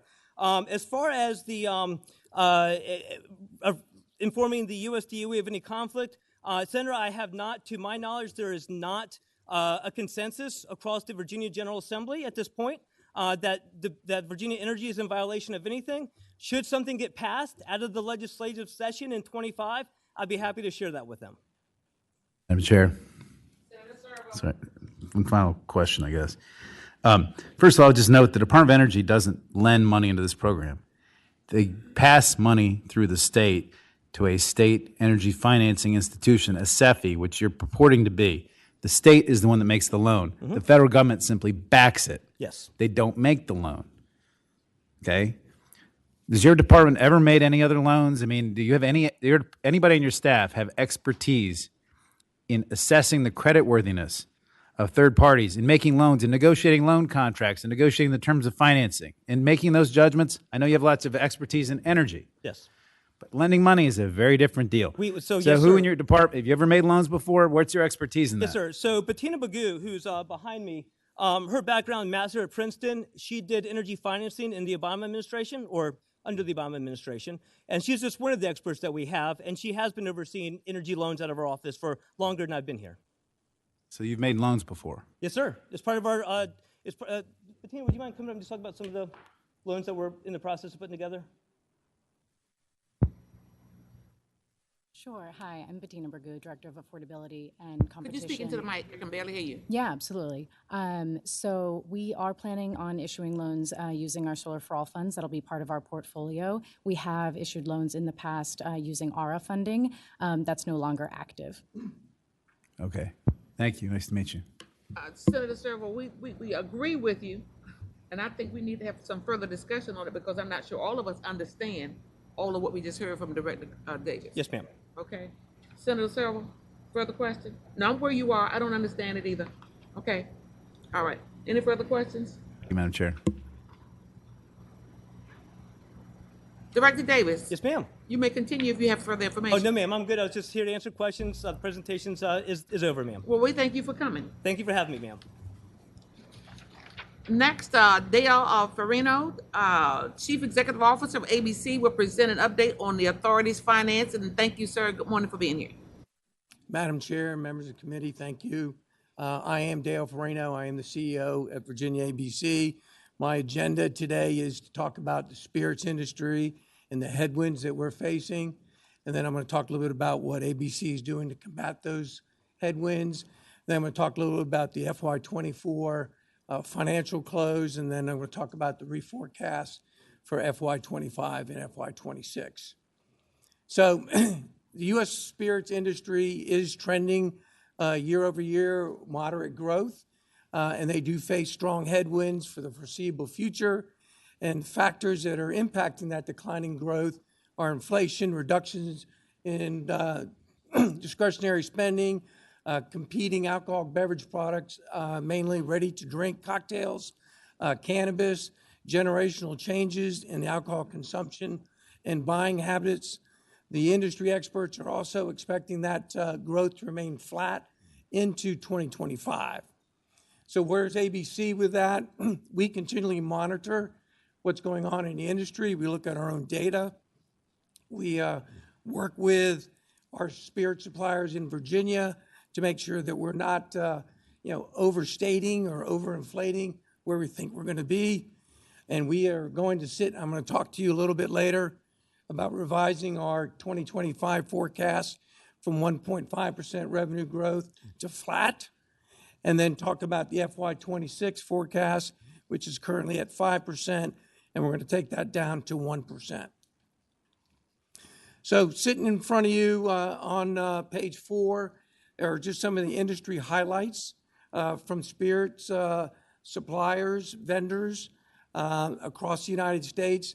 I call your attention particularly to the one at the bottom of the page, where two of the headwinds that attributed to the slowdown are the rise of the cannabis industry in consumer goods space and the lack of 21 and 34-year-olds demographics wanting to drink alcoholic beverages and to older generations. Those two are probably the biggest two hurdles that we're facing in trying to kind of come up with innovative ways to bring people back into the space. So what is ABC trying to do to maximize our profit transfers? So point number 1 and 3 kind of go hand in hand. We're working to kind of redevelop our relationships with our suppliers. We currently went through an allocated process change, which took a lot of planning to go through. Most of you saw that, read about that in the paper. We would bring in allocated products from suppliers in our distribution center. We would hold them till we built up an inventory. Then we would release them out to the stores as a drop. I came in and talking with Chief Kirby, who's our Chief Operating Officer, we kind of decided that we need to not let this product build up in our warehouse. We need to get it out on the shelves to make it readily available to all citizens of the Commonwealth. So we had to go back to our suppliers and kind of talk to them about how do we get more allocated products to Virginia. So I'm going to show you a couple examples where we've been successful in working with our suppliers to get those increased allocated products to our stores. We're also trying to leverage our suppliers' experience and their marketing expertise and resources for increasing product availability by creating nice store displays. We're trying to bundle cocktail suggestions. We're trying to increase the frequency of in-store tasting events. We're trying to get better POS in our stores for displays. We're closely monitoring our inventory levels. You'll read in the industry that a lot of people have built up inventories. Well, we as a bailment facility, we can bring inventory in. We do not own it. So we are making sure that we have adequate inventory in our distribution center to be able to adequately fulfill the needs of our stores. Our retail leaders in our stores, as well as our suppliers and the Virginia distillers, do want more product knowledge given to our leaders in our stores. So we are working to increase that knowledge base. We're doing also that with shelf talkers in our stores. Our stores are very kind of vanilla, bland. So we're trying to think of ways to make that shopping experience much more pleasant for our consumers coming in. Shelf talkers, retail huddle discussions are all being used to kind of make that shopping experience better for our customers. And then the last point on this slide, we at ABC, generally all of us are working to look at all of our discretionary spending to make sure that we're not spending needlessly, recklessly, as we try to get our budgets in line from what we were previously forecasting. So what I want to show you here in this display is working with our partners. That picture on the left, if you look at shelf 2 and 3 in the middle, you'll see Tito's Vodka. Tito's Vodka is our largest selling brand in the state, and the top 3 SKUs of that brand represent about $68 million to the Commonwealth. So we went in and did a SKU optimization of the shelves, and you can look to the after picture on the right. You can see a much more presence of Tito's on the shelf, which is allowing us not to have frequently stocked those shelves. And also the lesser, slower moving items we're able to take off to be able to create that space so that the products that are selling the most have the most space available to them. This is another example of partnering with our suppliers. Small sizes are a big shift in what we're seeing consumers buy, and that's due to that discretionary spending. So we partnered with Sazerac, and we brought in a Buffalo Trace and a Buffalo Trace Cream 50 mLs. We partnered with them to get those in our stores, display them, and basically what I'm showing you there, if you look to the total since availability, that's 11 months worth of sales, and in that time we've generated an incremental just under $2.8 million in just those 2 SKUs. So partnering with our suppliers, bringing innovation into our stores will lead to increased profits for ABC. Slide number 12, I think, number 8. This is our biggest benchmark, how we control or kind of compare ourselves to the other control states. There's 17 control states in the United States and Montgomery County in Maryland. And what this shows you is over the last rolling 12 months, the control states are the blue bar, ABC is the orange bar. And out of those 12 months, Virginia ABC has outpaced the NAPCA states in 8 of those months. So we're on the right track. We just got to kind of fine tune the machine going forward to increase that growth. Here's some specific examples of what we're doing to control cost at ABC. So we currently have about just over 4,300 employees.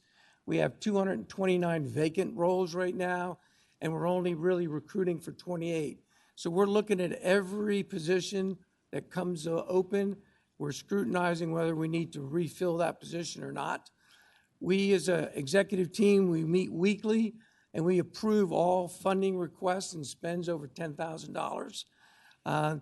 We also look at, for our retail stores, we also have a committee that looks at all of our leases. We look at those leases to make sure that we're taking advantage of all the opportunities to whether we need to relocate that store, consolidate that store. We look at all the demographics that are around those stores. We look at proposed lease terms. So we're looking at everything that we can do to minimize our exposure with expenses in these retail stores. And we have about 303 of those across the Commonwealth. We've made significant year-over-year reductions in advertising and media. We saved about $2.2 million in FY24. And basically, it's very hard to demonstrate an ROI when you spend advertising dollars for TV or radio. So I have pretty much kind of put the onus on our media companies to make sure they can show us a return before we're spending any dollars for that. We also eliminated 29 positions within the authority. We did one back in June, and we did one middle of last month. Those roles have led to about a $4 million cost savings to us over a full year. And we did those job eliminations. We haven't missed a beat going forward. The last bullet point is we are really looking at what we spend for software and infrastructure. We review each one of those that come up before us. One that is coming up that I'm really trying to get some legs to it is we pay about $12 million in credit card fees every year, and we don't get any of that back. So we, under the statute, can collect a credit card fee. So we are working right now to kind of get some cost ideas of what it will take to change our POS system, our cash registers at the stores, to allow us to be able to go in and charge a credit card fee. So that's something that we're working on as well. So on slide 10, basically I'm going to go into this a little bit more detail later. But because of everything that we've done at ABC from a cost perspective to manage those, for FY24, we were able to shave $12 million off the budget for operating expenses, and that allowed us to over-deliver our profit transfer to the Commonwealth by about $4 million. And the other bright note is the original budget for us for FY24, we missed that profit transfer by only $900,000. So we tightened the belts up in FY24, and we delivered some pretty spectacular results. Industry headwinds are impacting our retail stores. I touched a little bit about this earlier. All of our stores are generating a profit for us, but we want to make sure that we're maximizing that profit as we go into the future. So we're looking, we have stores that are less than 2 miles apart from each other. So we're actively looking at those and finding ways to consolidate stores, close stores. But one of the things that we are doing, if we are going to close a store, I am reaching out to the legislators in that district and giving them some background on what's happening in those stores to make sure they have any feedback before we pull the trigger to close the store. We also implemented a new lease template this year, which is a lot more favorable to ABC than the landlord. That lease is out now to several landlords. We're testing that. and just kind of seeing just how far we can go to make sure that we get what we want. One of the big things we're trying to get in a lease is the ability to get out of a lease early for whatever reason. We are a very good tenant. Most shopping centers want us in their stores. We bring traffic to them. So we think we have some leverage in this modified lease going forward to be able to leverage that. So here I'm going to talk a little about FY24, its close. I'm going to talk about that blue bar to the left. So our original budget for FY24 was 5%. We came in at a 2% growth. And I already mentioned the profit transfer down at the bottom. We came in at $242 million, which, like I said, was $4 million over the revised budget we got from the General Assembly. And again, only $900,000 short of the original budget. The middle bar there, which says current forecast for FY25, we took that down. We originally had board approval for a revenue growth of 1.5. And looking at the industry trends, we decided that that was a little aggressive. So we took that back to flat for this year.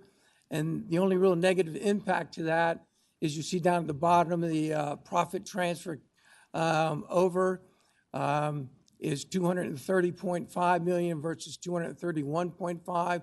So that's short $1 million. But I will tell you, through September, we are $2.8 million ahead of budget so far, but our revenues are down 1.8%. So again, we are still working to tighten our belt to kind of look at every cost so we can generate as much profit as we can to transfer back to the Commonwealth. So that's FY25. So we're reforecasting that down to 1%. The last blue bar is FY26. You also know that was not touched by the General Assembly in the last special session. So that's currently sitting at a 5% revenue growth and a profit transfer of about $300 million. We're taking that down to 1% for FY26, and that does have a negative impact on profit. We're going to now be $9 million short. So that number now, which was $66 million, if you remember from that special session, it's now up to $75 million because of that reduction in revenue from 5% down to 1%. We do have many opportunities to look at FY26 going forward to make sure we can adjust that accordingly, and we will make sure that we get up in front of everyone to let everyone know just what is coming at us. So where does all this money go that we're generating? So I already talked about the profit transfer of $243 million. We collect taxes for the state as well, retail from our stores and from beer and wine taxes. So with that, that turns around and generates right around about $389 million. So that total package that we delivered to the Commonwealth is about $635 million to the Commonwealth in FY24. So where does that money go? That money goes to health and human resources, education, transportation, and about 20% goes to others. And then the numbers off to the far right are just some fun fact numbers about ABC: number of stores, number of employees, retail accounts that we manage, over 21,000 retail licensees in the state. Health and engagement impact, this is very important to us. This is what we're doing out in the Commonwealth to talk about alcohol and drugs. So we do have a youth group. It's called YADAP. It met in July. It's where local high schools send representatives to an on-site. We did it at Christopher Newport University this past summer. They come in and write a strategic plan for their school on for alcohol and drug-free environments. We work with them to develop that plan. They take that plan back, and they work with their school administration to implement that plan. The other one that I want to talk about briefly has to do with our higher education. So we have the Higher Education Substance Use Advisory Council, and we just recently recognized 5 universities or campuses across the Commonwealth for their work in substance use education, prevention, intervention, and recovery. And those schools was JMU, Longwood, University of Mary Washington, VCU, and Wytheville Community College. And then the down below, the numbers you see there, those are just the number of engagements that we're doing across the Commonwealth with our community health engagement team. I want to just call out that the far one on the left, we reached just under 25,000 elementary, middle, and high school students with our educational materials. And then the last one over to the far right, we trained just under 23,000 people who sell and serve or deliver alcohol in the Commonwealth. So this team is out and about, kind of behind the scenes, but a very important part of what we do at ABC to help regulate this industry. In the appendix, just for you to kind of take away, this slide just shows where we carry the forecast out from 26 out to 30. In previous editions, you've seen that at 5%. This is a much more realistic picture of where we think we're going to be. So in FY26, I mentioned we're looking at 1%, 1.7% in 27, another 1.7 in 28, 2% in 29, and 2.1 in 30. This slide just shows some of the infrastructure projects that we have included in our forecast. The biggest one that's on there is that credit card recovery number 4. We think we can, if we can get that system upgraded and we can start charging fees back, that would definitely help improve our bottom line. Projects that have been deferred beyond 2030 are listed here. The first one is one that may come back in to the current forecast period. It has to do with our operating system. Our operating system at ABC is decades old, 30-some years. It's getting close to end of life, but we think we can go through some procedural changes in the interim to extend that life, and we're looking at that right now. If we find that that does not work for us and give us what we need to do, I'll bring that back in. Here's just a slide from our Bureau of Law Enforcement. This is FY24 data that just shows kind of what the Bureau of Law Enforcement is doing. The biggest thing that I want to show you that we're doing is underage buying compliance checks. It's right around 3,200. It's another big program that our enforcement team does. We also do tobacco checks, just over 1,000 of those. Another big one on there are MBAR processes, meaning mixed beverage licenses have to have a certain food beverage ratio. And we've processed a little over 2,500 of those. So these are just, again, fun fact numbers of what our Bureau of Law Enforcement is doing. And last but not least is what our community health engagement statistics. Again, this is for FY24. And it just goes through what our youth prevention programs are, our adult education programming, and our community engagement. Again, all fun facts, just showing and supporting what we're trying to do out in the community. And with that, Madam Chair, I am open for questions. Thank you for that update, Mr. Farino. And you do have questions. There are several in the queue, starting with Senator Hashmi, then Senator Dees, and Senator Vivolo, in that order. Thank you, Madam Chair, and thank you so much for the presentation. And I really appreciate the kind of coincidence of the presentation with the meeting I just had last week. I was approached by one of my localities in my district by local police department as well as local government officials, and they raised the concerns that in a few stores and in one of my localities that there is a really high incidence of shoplifting, and that one statistic was that almost $26,000 within this past year of product has walked out the door. The concerns they raised is that there was a significant amount of underreporting of the shoplifting, of the criminal activity in the stores. A couple of stores in particular in the district were not reporting the number of incidents that are occurring. And given the fact that, as you've pointed out, that we've got our ABCs stretched thin, very critical need to monitor and maintain the revenue stream that we have.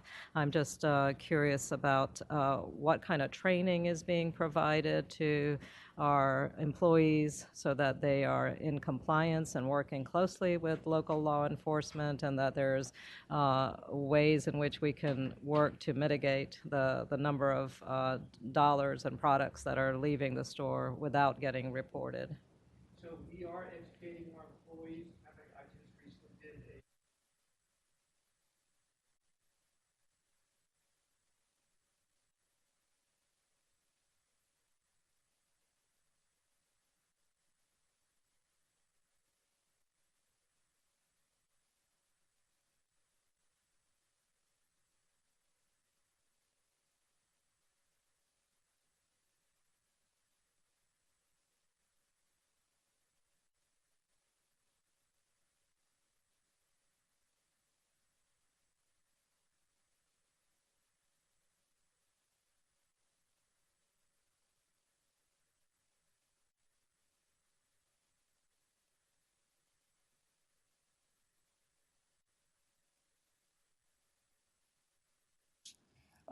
which is about 0.05 of our revenue. And industry standards for retail theft is somewhere around 1.24. So we're well below the industry for what we are seeing. We get a lot of publicity just because of who we are. We're an ABC store and it's liquor. But we are educating our people. They know what to do. We are working within our stores to take the high theft items that they want. We're kind of moving them to the back of the store. We're putting height tapes on the doors. We all have cameras that are in our stores. We're limiting access to our back rooms where we store a lot of product. So we are doing everything we can do to reduce that threat, but that threat's there. I don't know. We've done some counter stores, and those have proved not to work for us. We have seen revenue decline in those stores. So that's something we're going to start looking at. What do we do with those stores? Counter stores just is not a way you're going to get a customer to come in and have a pleasant shopping experience. Did I answer your question? Yes, thank you. And I think it might be useful for perhaps in this particular area to maybe have a meeting with either you or one of your representatives so we can address, there seem to be heightened concern around this particular area. So maybe we can talk about that further offline. Thank you very much. And we did partner. There was a big theft ring in Northern Virginia. We did partner with the Fairfax County Police Department we actually apprehended 3 suspects out of that case by working with them. So we are working with local law enforcement to try to make sure that we're getting the coverage we need. But I'm more than happy to sit down and have further discussion. Senator Deeds? Thank you, Madam Chair. Mr. Freno, you haven't been there very long. I'm not going to ask you a lot of hard questions. I'll probably have some hard questions for Mr. Cummings, Secretary Cummings. But I do have a few for you, Mr. Freno. On slide 3, you begin to talk about trends and then later on you talk about headwinds. You've been in the alcohol business a long time. How long have those trends been evident? They've been started to happen right after the pandemic. Okay. So 2020, 2021? Right. Okay. Further question. On slide 10, you talk about the cuts that are being made, and you lay out a number of cuts that reductions in costs, do you think those have any connection to the amount of revenue you raise? At some point, the cuts start resulting in reduced revenue? No, these cuts that we did when we looked at them, and I think I made the comment that we have missed a beat. These were cuts to help us operate more efficiently, to be more nimble within ABC. So if anything, it's going to help stimulate us. I will say in those departments where they lost a director or they lost a C-suite person, we were able to watch and the employees in that division actually step up, get a little innovative, think outside the box, and we're hearing things that we haven't heard before. So if anything, I think that's a positive thing for us. Madam Chair, I've got one more question for you, Mr. Farina. That's on slide 11. You talk about store closures. I understand you have 303 stores. The worst performing stores are those in rural areas where another store is a long way off. So for example, the store in Monterey, you either go to Hot Springs or Stanton. Both are a long way off, and the store in Monterey, I think, is the only one that loses money. The stores that are a few miles apart might be there for a reason. So I hope you're looking at store performance. We are. Absolutely, we look at store performance. Number one on the list. All of our stores are generating a profit today, all 403. 403 stores. 403 stores. Okay. And even that includes the one in Monterey? Yes, sir. Okay. Thank you, sir. Mr. Cummings, Secretary Cummings. I wonder if these trends were evident in 2020 and 2021. What caused the Transformation Office to push a 5% growth rate to ABC? My first answer is to your last comment is they had nothing to do with revenues. They were expense focused. The revenues assumptions were not driven by Transformation Office, which management will actually tell you the same story. Mr. Secretary, you've seen the letter that was published in the Richmond paper from the governor who wanted a budget passed that exceeded the revenue forecast that ABC, the people that had experience in the process, thought was doable. The 5% growth rate that the Transformation Office forced on ABC is the problem right now. With all due respect, that's an inaccurate statement. Okay, well then what's the accurate statement? The accurate statement is a couple things, I think, to set context about ABC, because I think it's different from anything else in the government that we run. This is a retail company that should run like a independent, privately held retail establishment. I want to give you a few stats to just set context, if I can. So for the years of 2020, 21, 22, revenues grew out of the pandemic an average of 9%. Expenses over those same 3 years grew at 13%. 50% higher rate of expenses versus top line. This is $1.25 billion revenue business, by the way. This is a real business that we are running, and frankly should be run like a private company should be run, with a focus on short-term and longer term. But expenses were out of control. The 2 years prior to that, just so you understand, revenues grew at 6%. 5 to 6 was more the norm of history. Expenses grew at 3.2%. Positive operating leverage. That's how a business like this should run. So as we get into the why people looked at it, it was looking at trends like that that led to adjusted operating profit in the 3 years of 21, 22, 23. Operating profit from the business was $229 million, $227 million, $221 million. So that's what caused people to say, wow, that's surprising. We run a monopoly. It's growing dramatically, but the profit is not. What's going on here? So they went in. They were expense focused.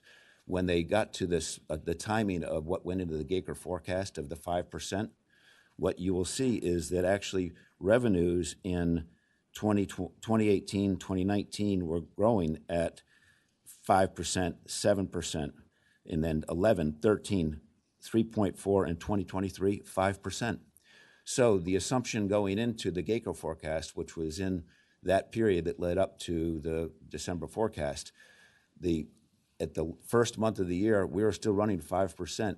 And the management team, and I'll have them, Dave is here, the CFO, say, our best input was in history and with this, that revenues could be sustained to go on at 5%. We did not tell them that was the assumption, and everybody will tell you that.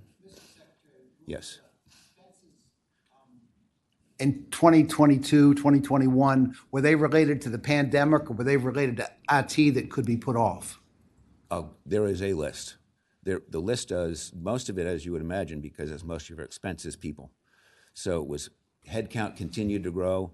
They were investing in IT. Headcount, the cost of that, there was a salary increase implemented within ABC on its own, and then they got the state increase in salaries. So there was a turbocharge to cost of salary. So that was going up dramatically. The new warehouse, that was all for modernization. No headcount came out on the back end of that. The new licenses system was for modernization. No headcount came out from that. So it was a growth in management layers. It was a growth in it was an out of control expense management situation. And it was not a COVID-driven expenses that were being dealt with. But was the transformation office aware of these trends that Mr. Farino says were starting around the pandemic? These trends in lowered growth? No. I was just saying, starting in 20, 21, 22, 23, annual revenue growth was 11%, 13%, 3.4%, and 5% in 2023. But that was all pandemic related, that expense, that growth in revenue. Certainly in 20 and 21, when people were enjoying alcohol at home on their own, was 11% and 13%. But then it came back down to what it had been historically. Okay, and the governor's letter, that's a legitimate letter, the one that was published in the paper. Yeah. Mr. Secretary Cummings, I realize your experience in government is limited to your time here before us. And thank you for your service. But have you ever seen a letter like that or anything put in writing like that from a governor? The board was not listening. The management actually came in with their recommendations, and it was not accepted.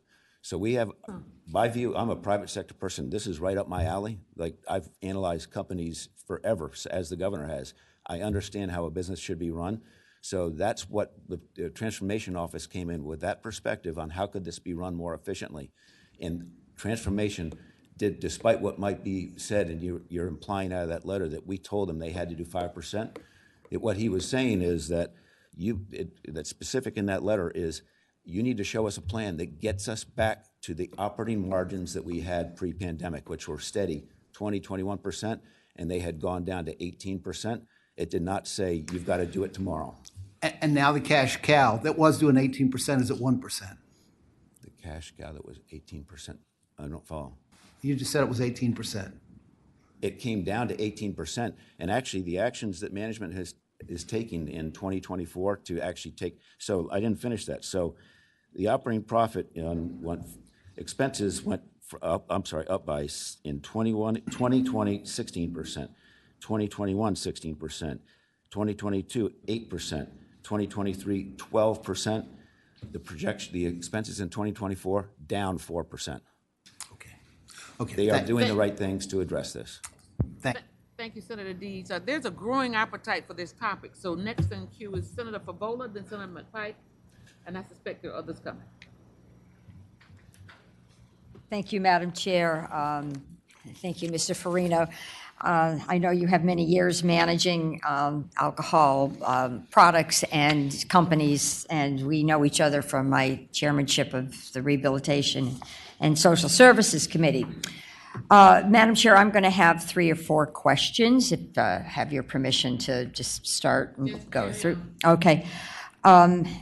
Well, on slide 9, it's a real telling statement, your very first bullet, where you say that you have all these vacancies, actually 229 positions, and only 28 are being recruited. I understand the new management may come in, like yourself and your team, and you do an evaluation and you want to make changes and find efficiencies. I get that. But I think under any management textbook, this is sort of extreme because some of those positions were related to regulatory functions, one of which is enforcement. So I'm trying to figure out, what are you giving up by only recruiting 28 positions? Are you intending to recruit more? Has enforcement been affected by your management model? No, it has not. So I know Chairman Hugo sent you and Delegate Kresick a letter, and I followed up that. Sent you a letter, yes. I followed up with where we were in enforcement, and our staffing in enforcement is right where it needs to be. I think we had one region was short, one agent. So we have not taken anything away from enforcement. Enforcement is very important to what we do. We must regulate. So those 229 vacancies are spread throughout the organization, not all in enforcement. Madam Chair, I would like Mr. Farino to maybe provide a plan to the committee that actually explains to us how he's going to fulfill the duties of ABC going forward, given this new management model, where there's so few vacancies being recruited. It's unclear what regulatory obligations might be compromised. I would like to see a plan on how you're going to actually fulfill your duties, with your permission. Okay? Slide 10 talks about lots of things. I'm just wondering if these cost control measures might have a negative effect. In other words, they might actually affect ABC's ability to make a profit. I mean, when you're managing a company, you have to do certain things to reach out to the customer, to promote your product, to create an environment where people want to buy your product. So those would be called expenses. And your model talks about cutting again. And I just don't know if these cost control measures are throwing the baby out with the bathwater. You're saving a penny, and yet you're losing a dime in sales because you don't have enough people to do what you're supposed to do. So all the cost cutting that we're doing, and since I've been there, and I'm going into my 5th month, prior to me getting there in the years coming out of the pandemic, the authority overspent and they overhired. I'm just trying to correct that. Well, Madam Chair, I just want to note that the overspending did bring in a fair amount of money to the general fund. So I don't know what you're considering to be overspending. It's just been recently that there have been unrealistic expectations, perhaps, from the governor's office, and the revenue has not been there from ABC. So I'm not sure, given the profits that Secretary Cummings just said we enjoyed over the past 3 or 4 years, it's hard for me to digest the fact that the agency was overspending quite as much as what you're projecting. So I believe Secretary Cummings presented to you that we were overspending to revenue growth, and that's not a good business model. And we did that for several years in a row. So I'm trying to correct that. You cannot constantly grow your expenses more than what you're bringing in revenue. That's not a good business model. So I'm trying to get it back to center. I'm not trying to do it overnight. It's a calculated, and I'd be more than happy to sit down and kind of talk to you about what that timeline looks like. I wasn't sent in here to come in and just kind of clean house. I was sent in to run this like a business, and all I'm trying to do is kind of understand where efficiencies can be made. And that's kind of where I'm at right now, understanding where the efficiencies are or aren't. I guess, Madam Chair, I go back to my original request about having a plan so we can better understand what your cost-cutting measures might actually mean. And also, as part of that plan, maybe what your profit-making strategies might be as well. With all due respect, the slide presentation was a big picture, which I understand you had to do a big picture, but I guess I'm looking for more granular information. And I do hope that you will look at other practices that states are doing in these sort of state-controlled environments. We do. We meet regularly with the control states out of NAPCA. We just came back from a conference in Montana. So we are talking and discussing ways, best ways of working. Okay, Madam Chair, I think I'm done. Thank you. Senator Favola. Senator McPike? Thank you, Madam Chair. Appreciate your work to curb some of the costs and some of the efforts you've outlined, and appreciate the discussion we had, I guess, a week or two ago to take a look at some of the items. On page 9, you indicate that you're going to be investing some money in software upgrades to then charge credit card fees. Can you explain that further? You're going to charge customers, if I come in and buy a product, I'm going to have like a credit card surcharge on top of that? Yeah, just as you would if you walked into a restaurant and you paid by credit card. They charge you a fee. So we're paying about $12 million a year in credit card fees to the people that manage and process our credit cards. And follow, Madam Chair, to that. And so neighboring states, liquor sales also charge a credit card surcharge at Costco and other locations? And Do not know that. you know, I heard the statement earlier of running it like a business. I'm just a little bit cautioned. I find those fees highly annoying. There's also pricing elasticity between DC and Maryland. And other bordering states that I think you would be unwise to pursue such an endeavor. But that's just one individual opinion. Madam Chair, there's one other follow-up on page 10. I guess more specifically on the point 7 of enforcement. Reducing the enforcement also includes the permit applicability of reviewing ABC licenses when they're opening up. And if we're reducing that service, that has a transferred impact. That's transferring the cost on small businesses that are trying to start up. That's one of the number one complaints I get. How are you going to ensure this committee that you're not going to increase the number of complaints of enforcement trying to go through permits when you're reducing the FTEs? Small businesses trying to open up a restaurant, trying to get that ABC license, they really can't open until they've got that license in hand. They're going to continue to lose money. This is sort of transferring cost at the hurt of small businesses. I don't believe I mentioned that we're reducing staffing for licensees. Madam Chair, as a follow-up, part of that is the enforcement process of inspection. You have the regional folks that go out and inspect, and part of the licensure process, that's part of the enforcement. That's part of the cuts that are listed on page 10. I'm just highly cautious that when you do the staffing party and cuts, you're showing almost just under $1 million in cuts to this effort. That has a huge impact on small business. I'm just really cautious about how deep and where you're cutting. So just ask you to please take a look at it. It's one of the number one areas of complaints that I get in my office of folks struggling to open up a new place. They can't get that license. They can't open. Thank you, Madam Chair. Thank you, Senator McPike. We share that concern. Senator Obenchain. Madam Chairman, thank you very much. And Ms. Farina, appreciate your presentation. One thing that is very clear to me is Virginia has an alcohol problem.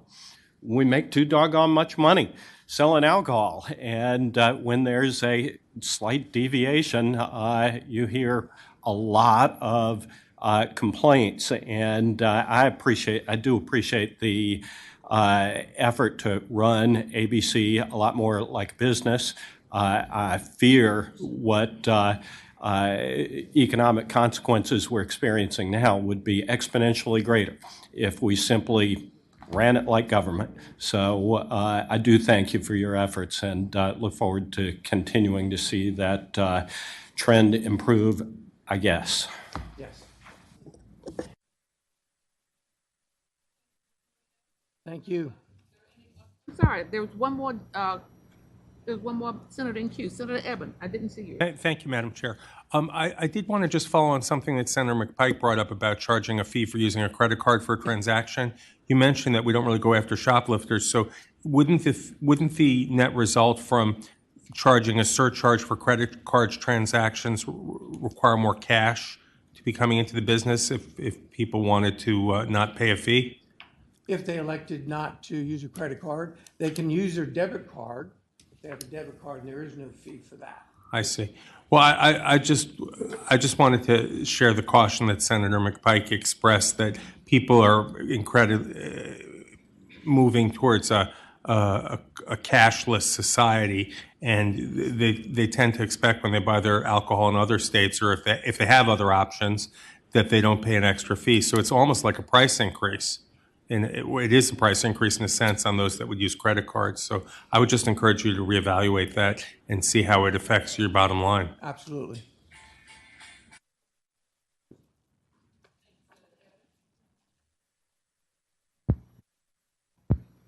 Seeing no further questions, Mr. Farino, thank you very much. Thank you, Madam Chair. Next, and I've got to look at this carefully. Next, we have Kathy Farorina, and what did I say? What did I say? I see that it's Carly. I am so sorry. Carly and Cheryl Wilson will present an overview of the Virginia American Revolution 250 activities. I don't know where I saw Kathy. Good morning, Madam Chair. morning. Maybe it's all those view graphs you've been looking at. Good morning. It's a great privilege to be here. Thank you so much for the invitation to update you and the rest of the commission on our activities with VA 250. Before I get into the update, let me just say we are grateful for many things this morning. We are, of course, are grateful for this committee's support of our $20 million in the budget that was passed, as well as for the money in the infrastructure fund. Thank you so much. But we're also grateful for other reasons. We, of course, are incredibly grateful for our vice chair, Senator Locke. We are grateful as well for the recent addition to the commission of Senator McDougal, as well as on VCI. And the chair of VCI, actually, Ben Dendy, is here with us as well. And of course, Senator Hashmi helped author the original legislation that led to the creation of the VA 250 Commission.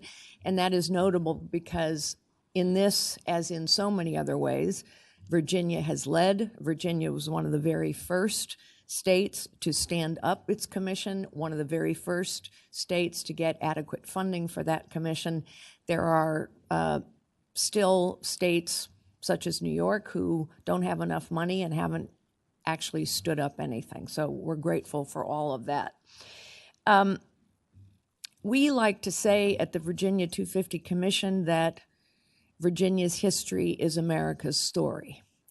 And that is literally true. Without Virginia, there would be no United States of America. And lest you think I am exaggerating, I just want to give you a few facts that unfortunately many Virginians and many Americans are ignorant of. No, the first colonists did not land in Plymouth Rock. We all know this, but it's startling how many people do not. The first encounters between European colonists, the indigenous peoples, and ultimately enslaved Africans happened first here in Virginia. And that blending of cultures, indigenous, African, and European, is what makes our American culture so very unique. It is, of course, the first representative government met here. All of the great debates that led to the founding of our nation happened here in Virginia. Virginia was the largest and most wealthy and powerful of the 13 colonies, so it was the crucible for the 13 colonies, just as Virginia remains the crucible of the nation today. And of course, every founding document, Declaration of Independence, the Bill of Rights, the Constitution, was written by a Virginian. And of course, General Washington was a Virginian. These are all facts that we know, but the vast majority of the nation does not know them. And so we think it's incredibly important that we educate and engage and inspire Virginians and the nation. I want to step back for a moment and say that because we want to engage and educate with all Virginians, we are granting our money, the $20 million, which we already have been funded. Thank you again so much. We, like everyone else, deals with inflation. We grant that money throughout the Commonwealth. From Southwest Virginia to Nova, there are activities and events over a multi-year period, literally all across the Commonwealth. We have 134 local planning commissions, one for each of our 134 localities. So this is truly a Commonwealth-wide event and a multi-year event that touches everyone. I want to back up. By the way, I should also say that we are engaged in a highly aggressive funding strategy with the business community. We view this as a public-private partnership. The business community has been very generous in stepping up. I will be traveling to Monticello tomorrow for one such fundraiser, and so we will continue to rely on the support of the business community. Backing up, however, I think it's important that we understand the why of this effort, because there are a lot of people who maybe think history is boring, or it's biased, or it's irrelevant, or it's just not for them. And so at a personal level, I will say that as I was growing up, and today with my family as well, I do what you all do. We gather around a table for a meal or a special occasion, and inevitably we all end up doing the same things. We all end up telling the stories of our family's past. Who came before us, what they did. There's a reason we all do that. It doesn't matter whether we're Democrat, Republican, whether we're Native American or African American or Hispanic. It doesn't matter. We all do it. And the reason we all do it is because we realize as human beings that until we understand who came before us, what came before us, we don't know who we are. This is why genealogy sites are so important, because at a human level, we know our past matters. Here we are now in 2024, and what all the data tells us is that Americans no longer know our past. Virginians no longer know our past. And that matters especially in this country, because we are the only nation in the world, on the face of the planet, in history, that was founded not on ethnicity, not on religion, not on territory, but on ideas, ideals, a system of government. And those ideas and those ideals and that system of government, while not perfect, for sure, while we have been struggling and striving to realize the self-evident truths that this nation was founded on, nevertheless, when we don't understand who brought that forward, why those ideas and those ideals were brought forward, we don't know who we are. We don't know why we're Americans. And all the data says that's true. So unless we re-engage with who we are, what came before us, we don't know why we're Americans. It makes us more tribal, more divided. We've always been a fractious, restless nation that has disagreed on many things. But when we lose track of why we're Americans, that's a bad spot to be. And so we tend to think about the 250th not simply as fireworks and tall shits and commemorations. We'll do all that. And not even as an end point at the end of 26. We think of it as a journey to educate every Virginian and every American about who we are based on the stories of who came before us. As Senator Locke will tell you, and we are very grateful, not only is she our vice chair, she also chairs our African American Advisory Council, and we're very grateful to you, Madam Chair, for serving on that advisory council. Our mission is to discover the entire story and to tell the entire story. And what we have learned is that even when we are telling difficult stories, as was told at the African Landing commemoration in August, as will be told at the Bray School commemoration CW in a couple weeks, even when we tell the difficult stories, when we tell the whole story truthfully and accurately, it is an uplifting, unifying, hopeful commemoration. As I say, our goals are to educate every Virginian, to engage with every Virginian, every community, every locality, and ultimately to help people understand why we are Americans and to re-inspire us towards what being a citizen really means. Our overall theme is towards a more perfect union. Virginia's history is America's story, and we want every Virginian, and we hope every American, to see themselves in Virginia's history, because truthfully, Virginia's history is more than America's story. It is literally every American's story, and that is a legacy we think it is our role to bring forward. I'm going to ask Cheryl Wilson, our marvelous executive director, to come up and give you a bit more detail about the what and the how much, and then we'll be happy to take your questions. Thank you so much. It was very, very enlightening. Thank you, Madam Chair and members of the Commission. You have in front of you packets with information and also a VA 250 lapel pin. If you need any more of those, please do let me know. And Madam Chair, we had a lovely video ready to show you, but there is no audio with it. So we will send it to staff and for distribution. And as I go through and talk a little bit about some of the plans and programs happening statewide, if you'd like a profile on what's happening and planned for your area, please let me know. We'd be happy to provide that for you. Just wanted to put a little frame of reference about commemorations. And many of us have worked on previous commemorations before, and thank you always for that service. Taking a look at the last three major commemorations, we see what the general fund appropriation was, and again are so grateful for the $20 million that the semi-quincentennial just received. When we adjust that for inflation, those numbers definitely tell a picture. Madam Chair, one of the reasons, though, I had a little star there by Civil War 150.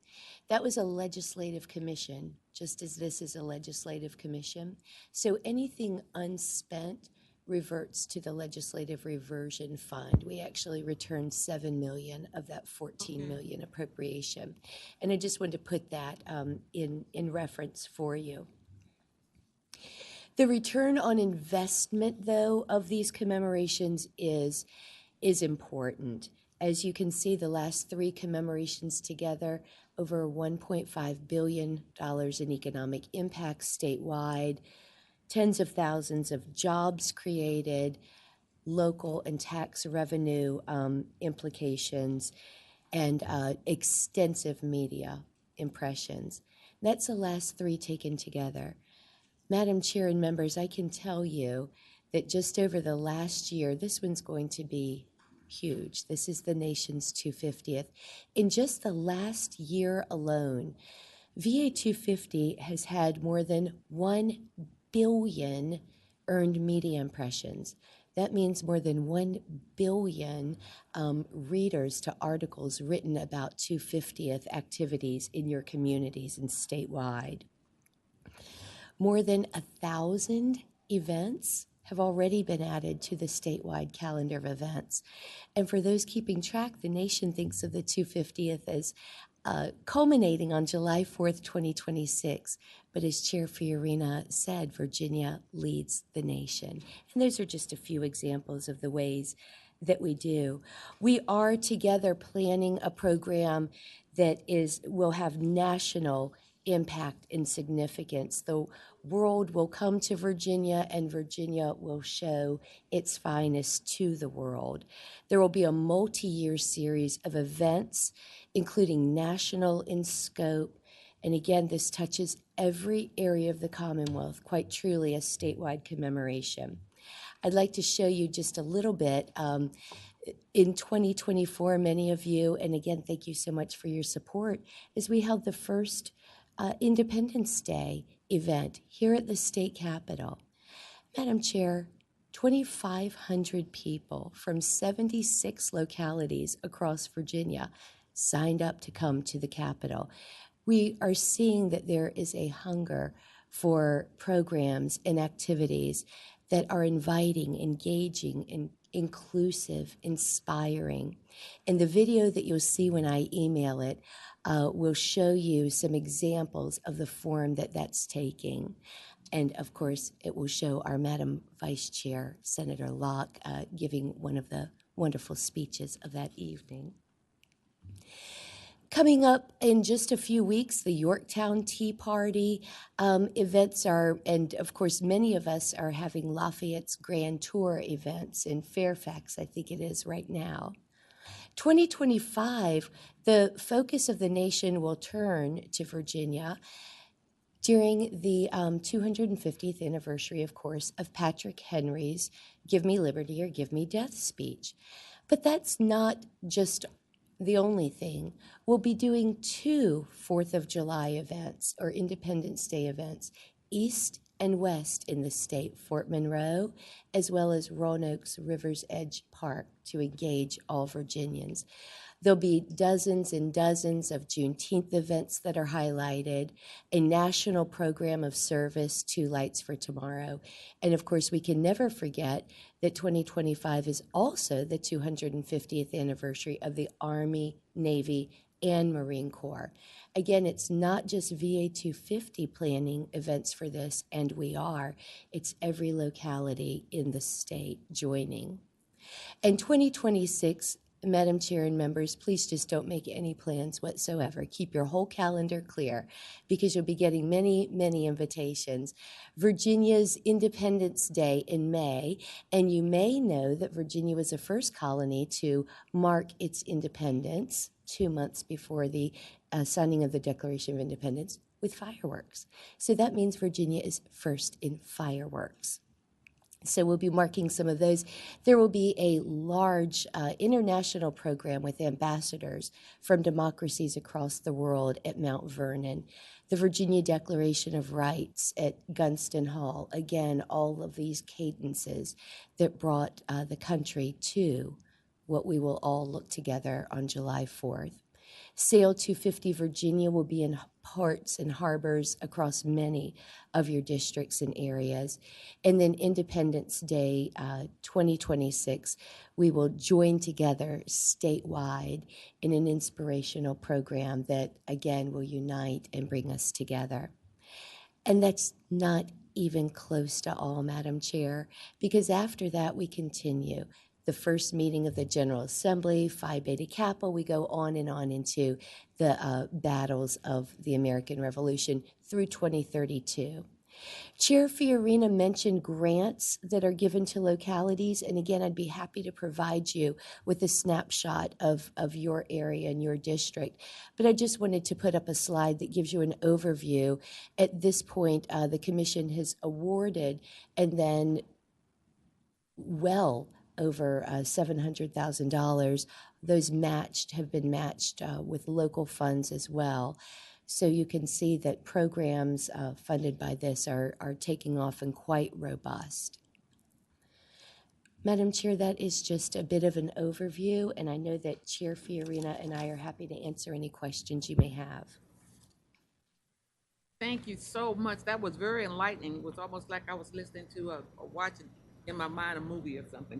But of course we have questions, starting with Senator Searle. You are in queue and you just left out. You're coming back in. Senator Searle first. Thank you, Madam Chair. When I turn my microphone on, it takes me out of the queue. So, thanks for that presentation. I was especially excited to hear you all want to feature the Fairfax Resolves, the Gunston Hall, which is in the 36th district, and that your commission's chaired by my constituent, Ms. Fiorina. Nice to see you again, sir. Yeah, you too. We missed you at the Fairfax Resolves event in July. Man, I'm sure former Senator Peterson was there. But I guess my question is, I saw you doing Patrick Henry and all this stuff. I was wondering why you guys aren't having a SASLA event. That's not a serious question, but thanks for all your work. Thank you, sir. Well, I guess we all join in with Senator Searle in saying thank you so very much. And I don't know how in the world I can say, Kathy, when I've seen you on TV so many times, I can recite your name in my sleep. But at any rate, it's okay. But anyway, thank you so much for this presentation. we truly appreciate the opportunity. And let me just say, Senator Locke and I joke about this all the time. You know, I have this big fancy title, National Honorary Chair. That just means I'm a volunteer. This is work that brings me, and I think everyone associated with it, great joy. And it is very fulfilling. And I would just say, I would encourage all of you to come to as many events as possible. I can promise you that in difficult and divided times, these events are truly uplifting, and people walk away understanding how special Virginia is, how unique and extraordinary America is, with all our faults notwithstanding, and we understand why we're Americans. So thank you again for your support and the opportunity today. To your presentation this morning, and even though we didn't have a video, I was kind of creating one in my own mind. So thank you. Thank you so much. Thank you so much.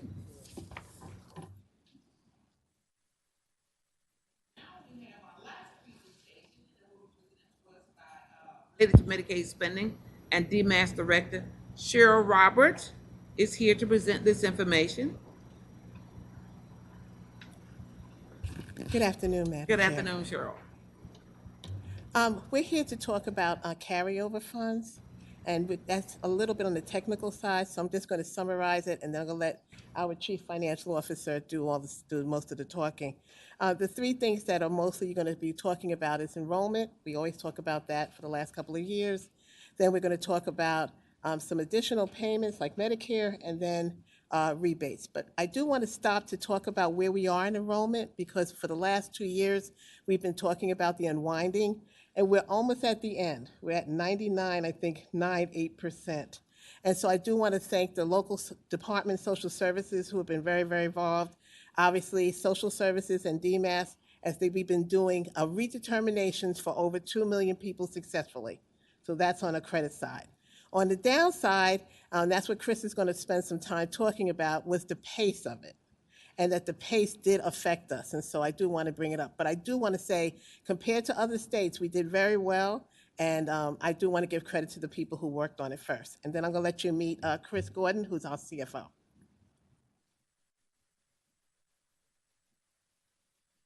Good morning, Madam Chair, and thank you, Director Roberts.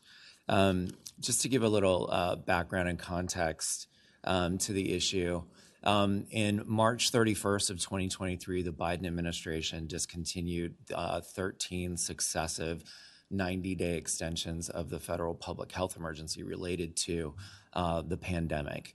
On April 1st last year, the agency and the 120 local departments of social services, as well as the state DSS, engaged in redetermining those 2.1 million folks.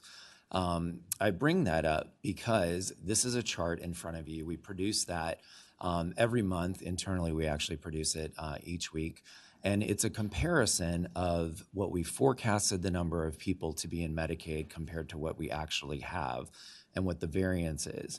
Why do I bring that up to you? There are three things that drive costs in Medicaid: people, rates, and programs that we offer.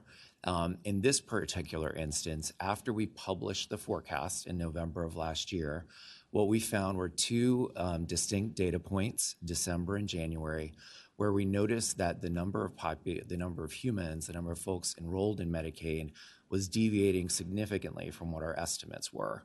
In January, we notified the administration, who also notified you and the General Assembly, and we appreciate the $95 million in the 2024 Appropriation Act that was put aside for the Medicaid Stabilization Fund, that $95 million, again, in recognition of the potential offset there due to the population. And what you see there in that chart on the right is the blue line is what actually happened, and the light blue line, the one on the bottom, is what we forecasted.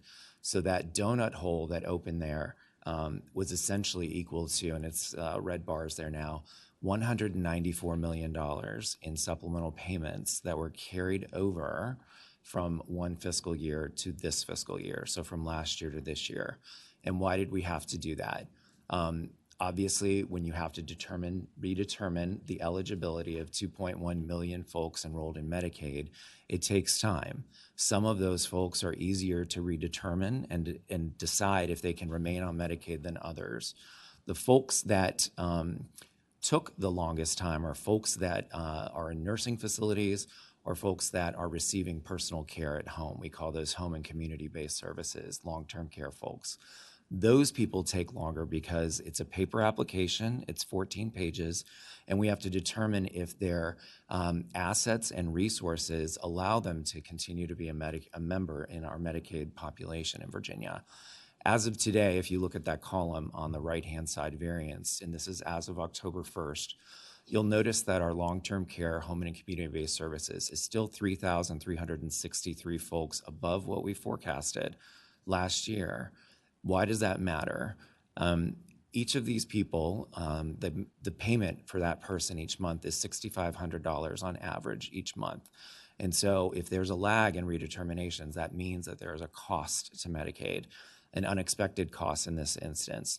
Now, granted, we did notify you, and we, again, very grateful for the $95 million Medicaid stabilization that was included in the appropriation.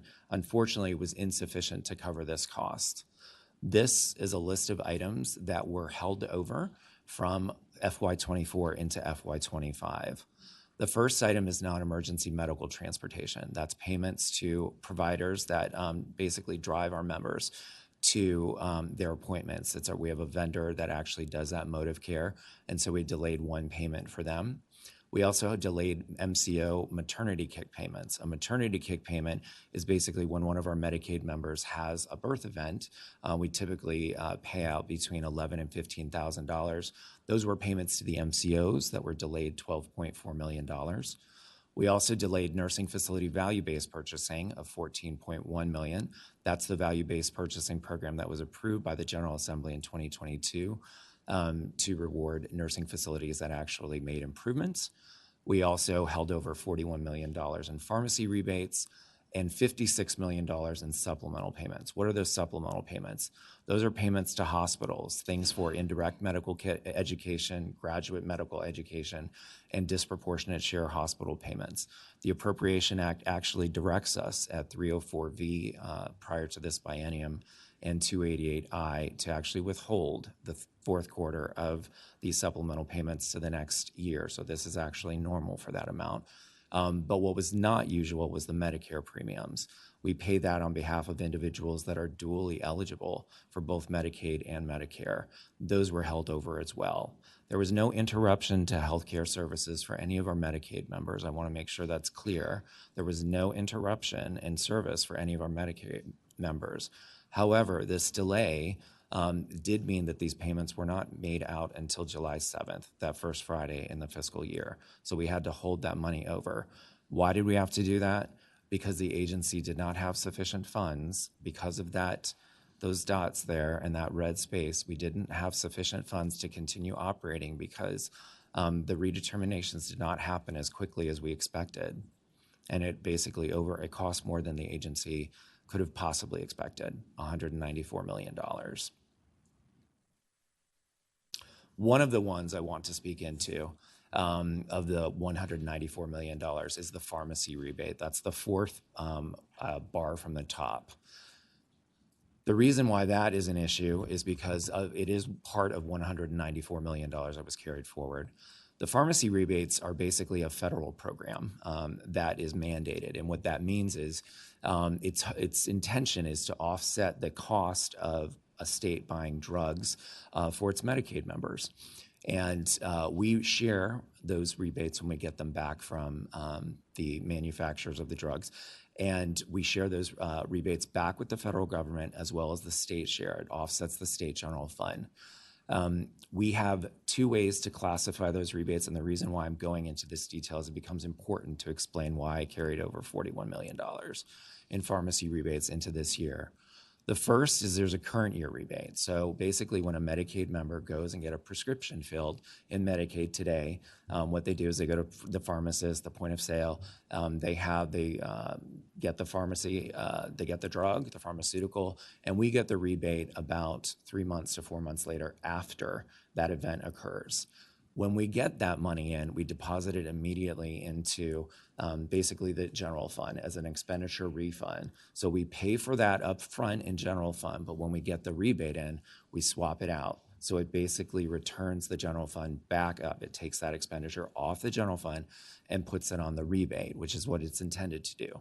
We also get rebates for prior year recoveries. So if it crosses a fiscal period, in this case, fiscal year 24, what happens is we get those in arrears. So the person, for instance, might have purchased a drug in June, or picked up a drug, I should say, in June, and then we didn't get the rebate until September, October. We put that into a different fund. It's called the Virginia Healthcare Fund. The appropriations of about $450 million this year. And we also use that to offset general fund. We apply those monies each quarter, reverse the general fund amount that was applied, and free up the general fund again. So both of those strategies, regardless if it's current year or prior year, get paid to offset the cost of general fund, and that's what its purpose is. So what happened in 2024 was that in the last month of the fiscal year, we got 16% or $120 million of current year pharmacy rebates. In the whole year, we got $709 million. Of that $120 million, almost all of it came in the last week of the fiscal year, right, June. The challenge is in our 52nd week of the fiscal year, DMAS in the Appropriation Act, the agency is not allowed to pay. It's basically a holdover from the Great Recession. We basically hold back our payments. And so we carry those forward into the next fiscal year. So when we got those monies in the last essentially week 52 of the fiscal year, we get those in every day from a lockbox. That's a fancy name for a commercial bank account that the Department of Treasury has. And we get those monies in each day. The Department of Accounts requires all state agencies, including ours, to deposit those monies the same day or the very next day. We don't have a choice. We got to get the money in the accounts and it makes sense. And we classify it immediately as a current year rebate. We don't know, the agency does not know if that is a current or a prior year rebate or the type of Medicaid member that pharmaceutical rebate was for. We don't know at that point on that day, we don't, until the 10th day after the end of that month in which we receive the receipt. So the money comes in, we deposit it into our current year general fund account. We basically hold it there until 10 days after that month. That's when we get our vendor, our pharmacy benefit manager, Magellan. They tell us after the 10th day of that month what that rebate was for, if it's a current or prior year rebate, and what type of Medicaid member it was for. That matters because when we initially drop it in there into our general fund, we classify it, basically we hedge it and do a 50-50 split. We put the rebate 50% into general fund and 50% into the federal account. And so we hedge it. We don't know if it's a CHIP member, a Medicaid expansion member, or regular member. And those numbers that you see there in parentheses up there in your presentation are basically the splits that we charge. So if there's a 90-10 match, it means we get 90% federal funds. Those are for our expansion members. If there's a CHIP kid or a famous mom, we get 65% from the federal government. If it's a member in base, a child, we get 50%. So there are 3 different match rates. But again, the agency doesn't know that until 10 days after the month in which we receive those rebates. So we basically we've split it 50-50 into general and federal. The agency has historically done that. In this particular case, I'll go back to this slide here. Because of that donut-shaped hole there, we did not know and could not foresee that we wouldn't have sufficient general fund, even with the $95 million Medicaid revenue stabilization that was included in the 2024 Appropriation Act. As a result, this is what happened. I thought this visual would be helpful to explain a little bit of what I've been verbally explaining. In June, that last week of June, we got the $120 million. We split it in half. $60 million went to the federal, $60 million went to the state. On July 9th, after the fiscal year closed, after the month closed, we got the detail from our pharmacy benefit manager. And what we learned is that $41 million out of that $60 million we applied to the state actually should have, instead of being dropped into the state general fund, should have been applied to the coverage assessment fund, which is essentially a fund that pays for Medicaid expansion members, our 620,000 that we have in there. Here's the trick. Because of that bubble, that donut hole, we had to hold over $194 million in supplemental payments. We didn't have enough money at the end of fiscal year 24 to fix this in FY24. We only ended with $22 million in state general funds. That's the lowest this agency has ever had in state general funds, ever in the history of this agency. And so instead of putting it in the 60 million, that's what that X is, what should have happened is we should have put 19 million into the state fund and 41 million into expansion. And of that 41 million, 4.1 million should have been in the coverage assessment, which is that tax that hospitals paid, and the other 36.9 should have been in the federal fund. So that is what should have happened. This is what did happen. So that's the problem. What is DMAS doing about this? We have to correct the overpayment to the general fund and the underpayment to coverage assessment in the federal accounts. We've done that in July. Our comptroller did that. We charged $41 million back to the state general fund to compensate. We returned $4.1 million to the coverage assessment fund, which is that hospital payment fund, and we returned an additional $36.9 million to the federal fund. But because of that donut hole related to redeterminations and the unexpected shortfall there, we had to carry forward that $41 million as a part of the $194 million, those other bars that you saw there. So what has DMAS done? We've changed the hedge so that we're now representing all three of them, a third, a third, a third. By a third, I mean a third federal, a third general fund, and a third expansion. The challenge with including that expansion is that now it creates a variance in the coverage assessment fund each month. Why does that matter? I collect taxes from 63 private acute care hospitals. If I'm changing the amount in that money, that 10% account that pulls down 90% federal funds, it creates waves. We're watching that. It's just an extra step to monitor. But we wanted to just make sure that we were monitoring that appropriately and that we took action there. So I'll pause now and take questions.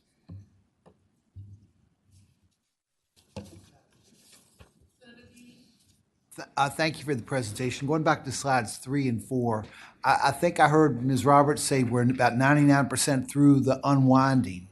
If we've got some people that are still on the rolls but don't really qualify for Medicaid, are we paying their capitation fees to our funds to the to managed care companies unnecessarily?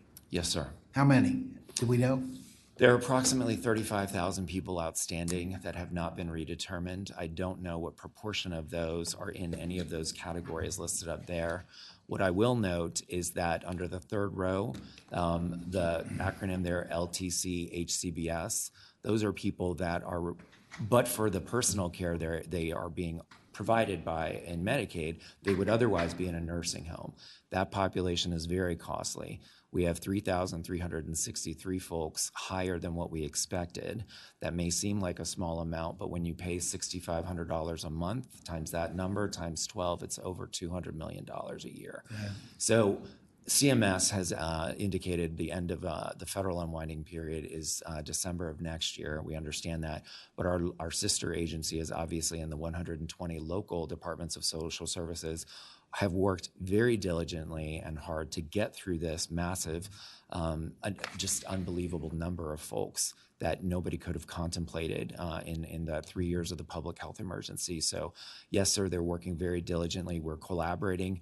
The administration and DSS and as well as the money committees, the Department of Planning and Budget meet monthly actually to go over this information and see what's happening and track the status. So there are monthly reports. Yes, sir. on slide 5, what's the total amount of payments being delayed into fiscal year 25? $194 million in general fund. Senator Deeds, continue. Madam Chair, could you tell me what the fiscal year 25 Medicaid reserve is? $95 million. 95. And that's included in our current base appropriations. Okay, thank you very much. Yes, sir. Next in queue is Senator Favola. Thank you, Madam Chair. This is sort of a follow-up question to Senator Deeds' question. The $95 million in reserve, do you have any predictions on how much of that will be necessary when we actually complete the unwinding, I guess is what we're suggesting? In other words, how many people would be eligible, we think, remain eligible for either Medicaid, become eligible for the expansion? Some will perhaps move to the exchange, but we're understanding that not as many are moving to the exchange as we would like. So I'm just trying to understand if there's some allocations that you expect we're going to have to take from the $95 million. Madam Chair, thank you, Senator Favola. And the answer is the agency does expect to utilize the full allocation of $95 million. Madam Chair, follow-up. So this would be, you're going to use the entire $95 million in this fiscal year, which will end June 30th. Okay. Oh, absolutely. Yeah. Madam Chair, point of clarification, not to the DMAS budget in the 95, but if you think back to the close of the fiscal year, the governor did reserve $88.5 million on the books of the comptroller from end-of-year surplus general fund revenues over collection to hedge against this. At the time, we had an inclination on the pharmacy rebate, and we didn't know the full scope of what the carry-forward liability is. So there is an additional $88.5 million held on the balance sheet that would be deployed for this purpose in developing the budget that's sent in December. Okay, that was helpful. Thank you.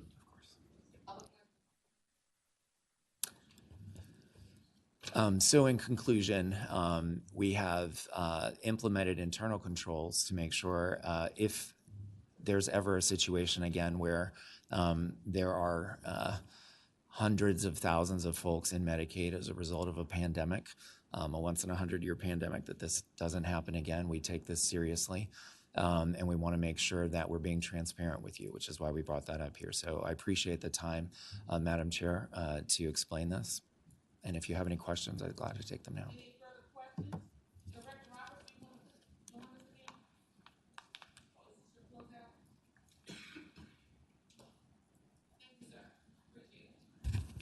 No, I really have nothing else to say. I do want to thank Mike for being very involved with us, especially in the unwinding. So that does help, and that he's part of the monthly meeting, so he's aware. So I'm glad.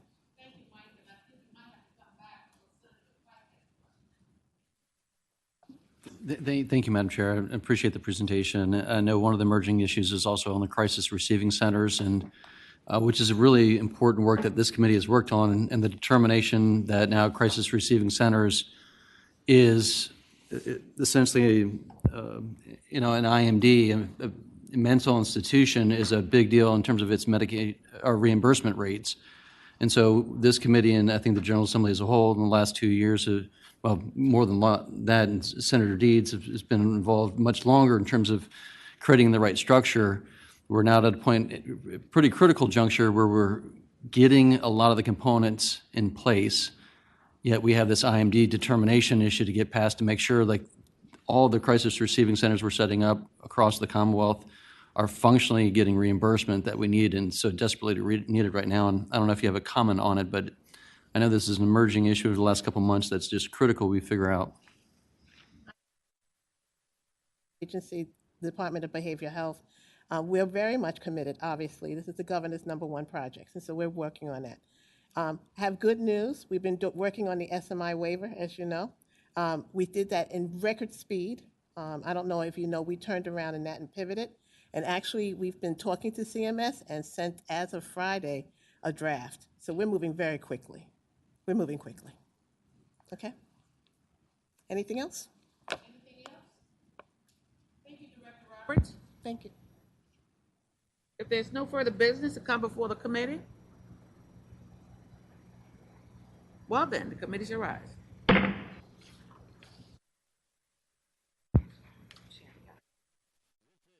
Senate of Virginia, Richmond, Virginia.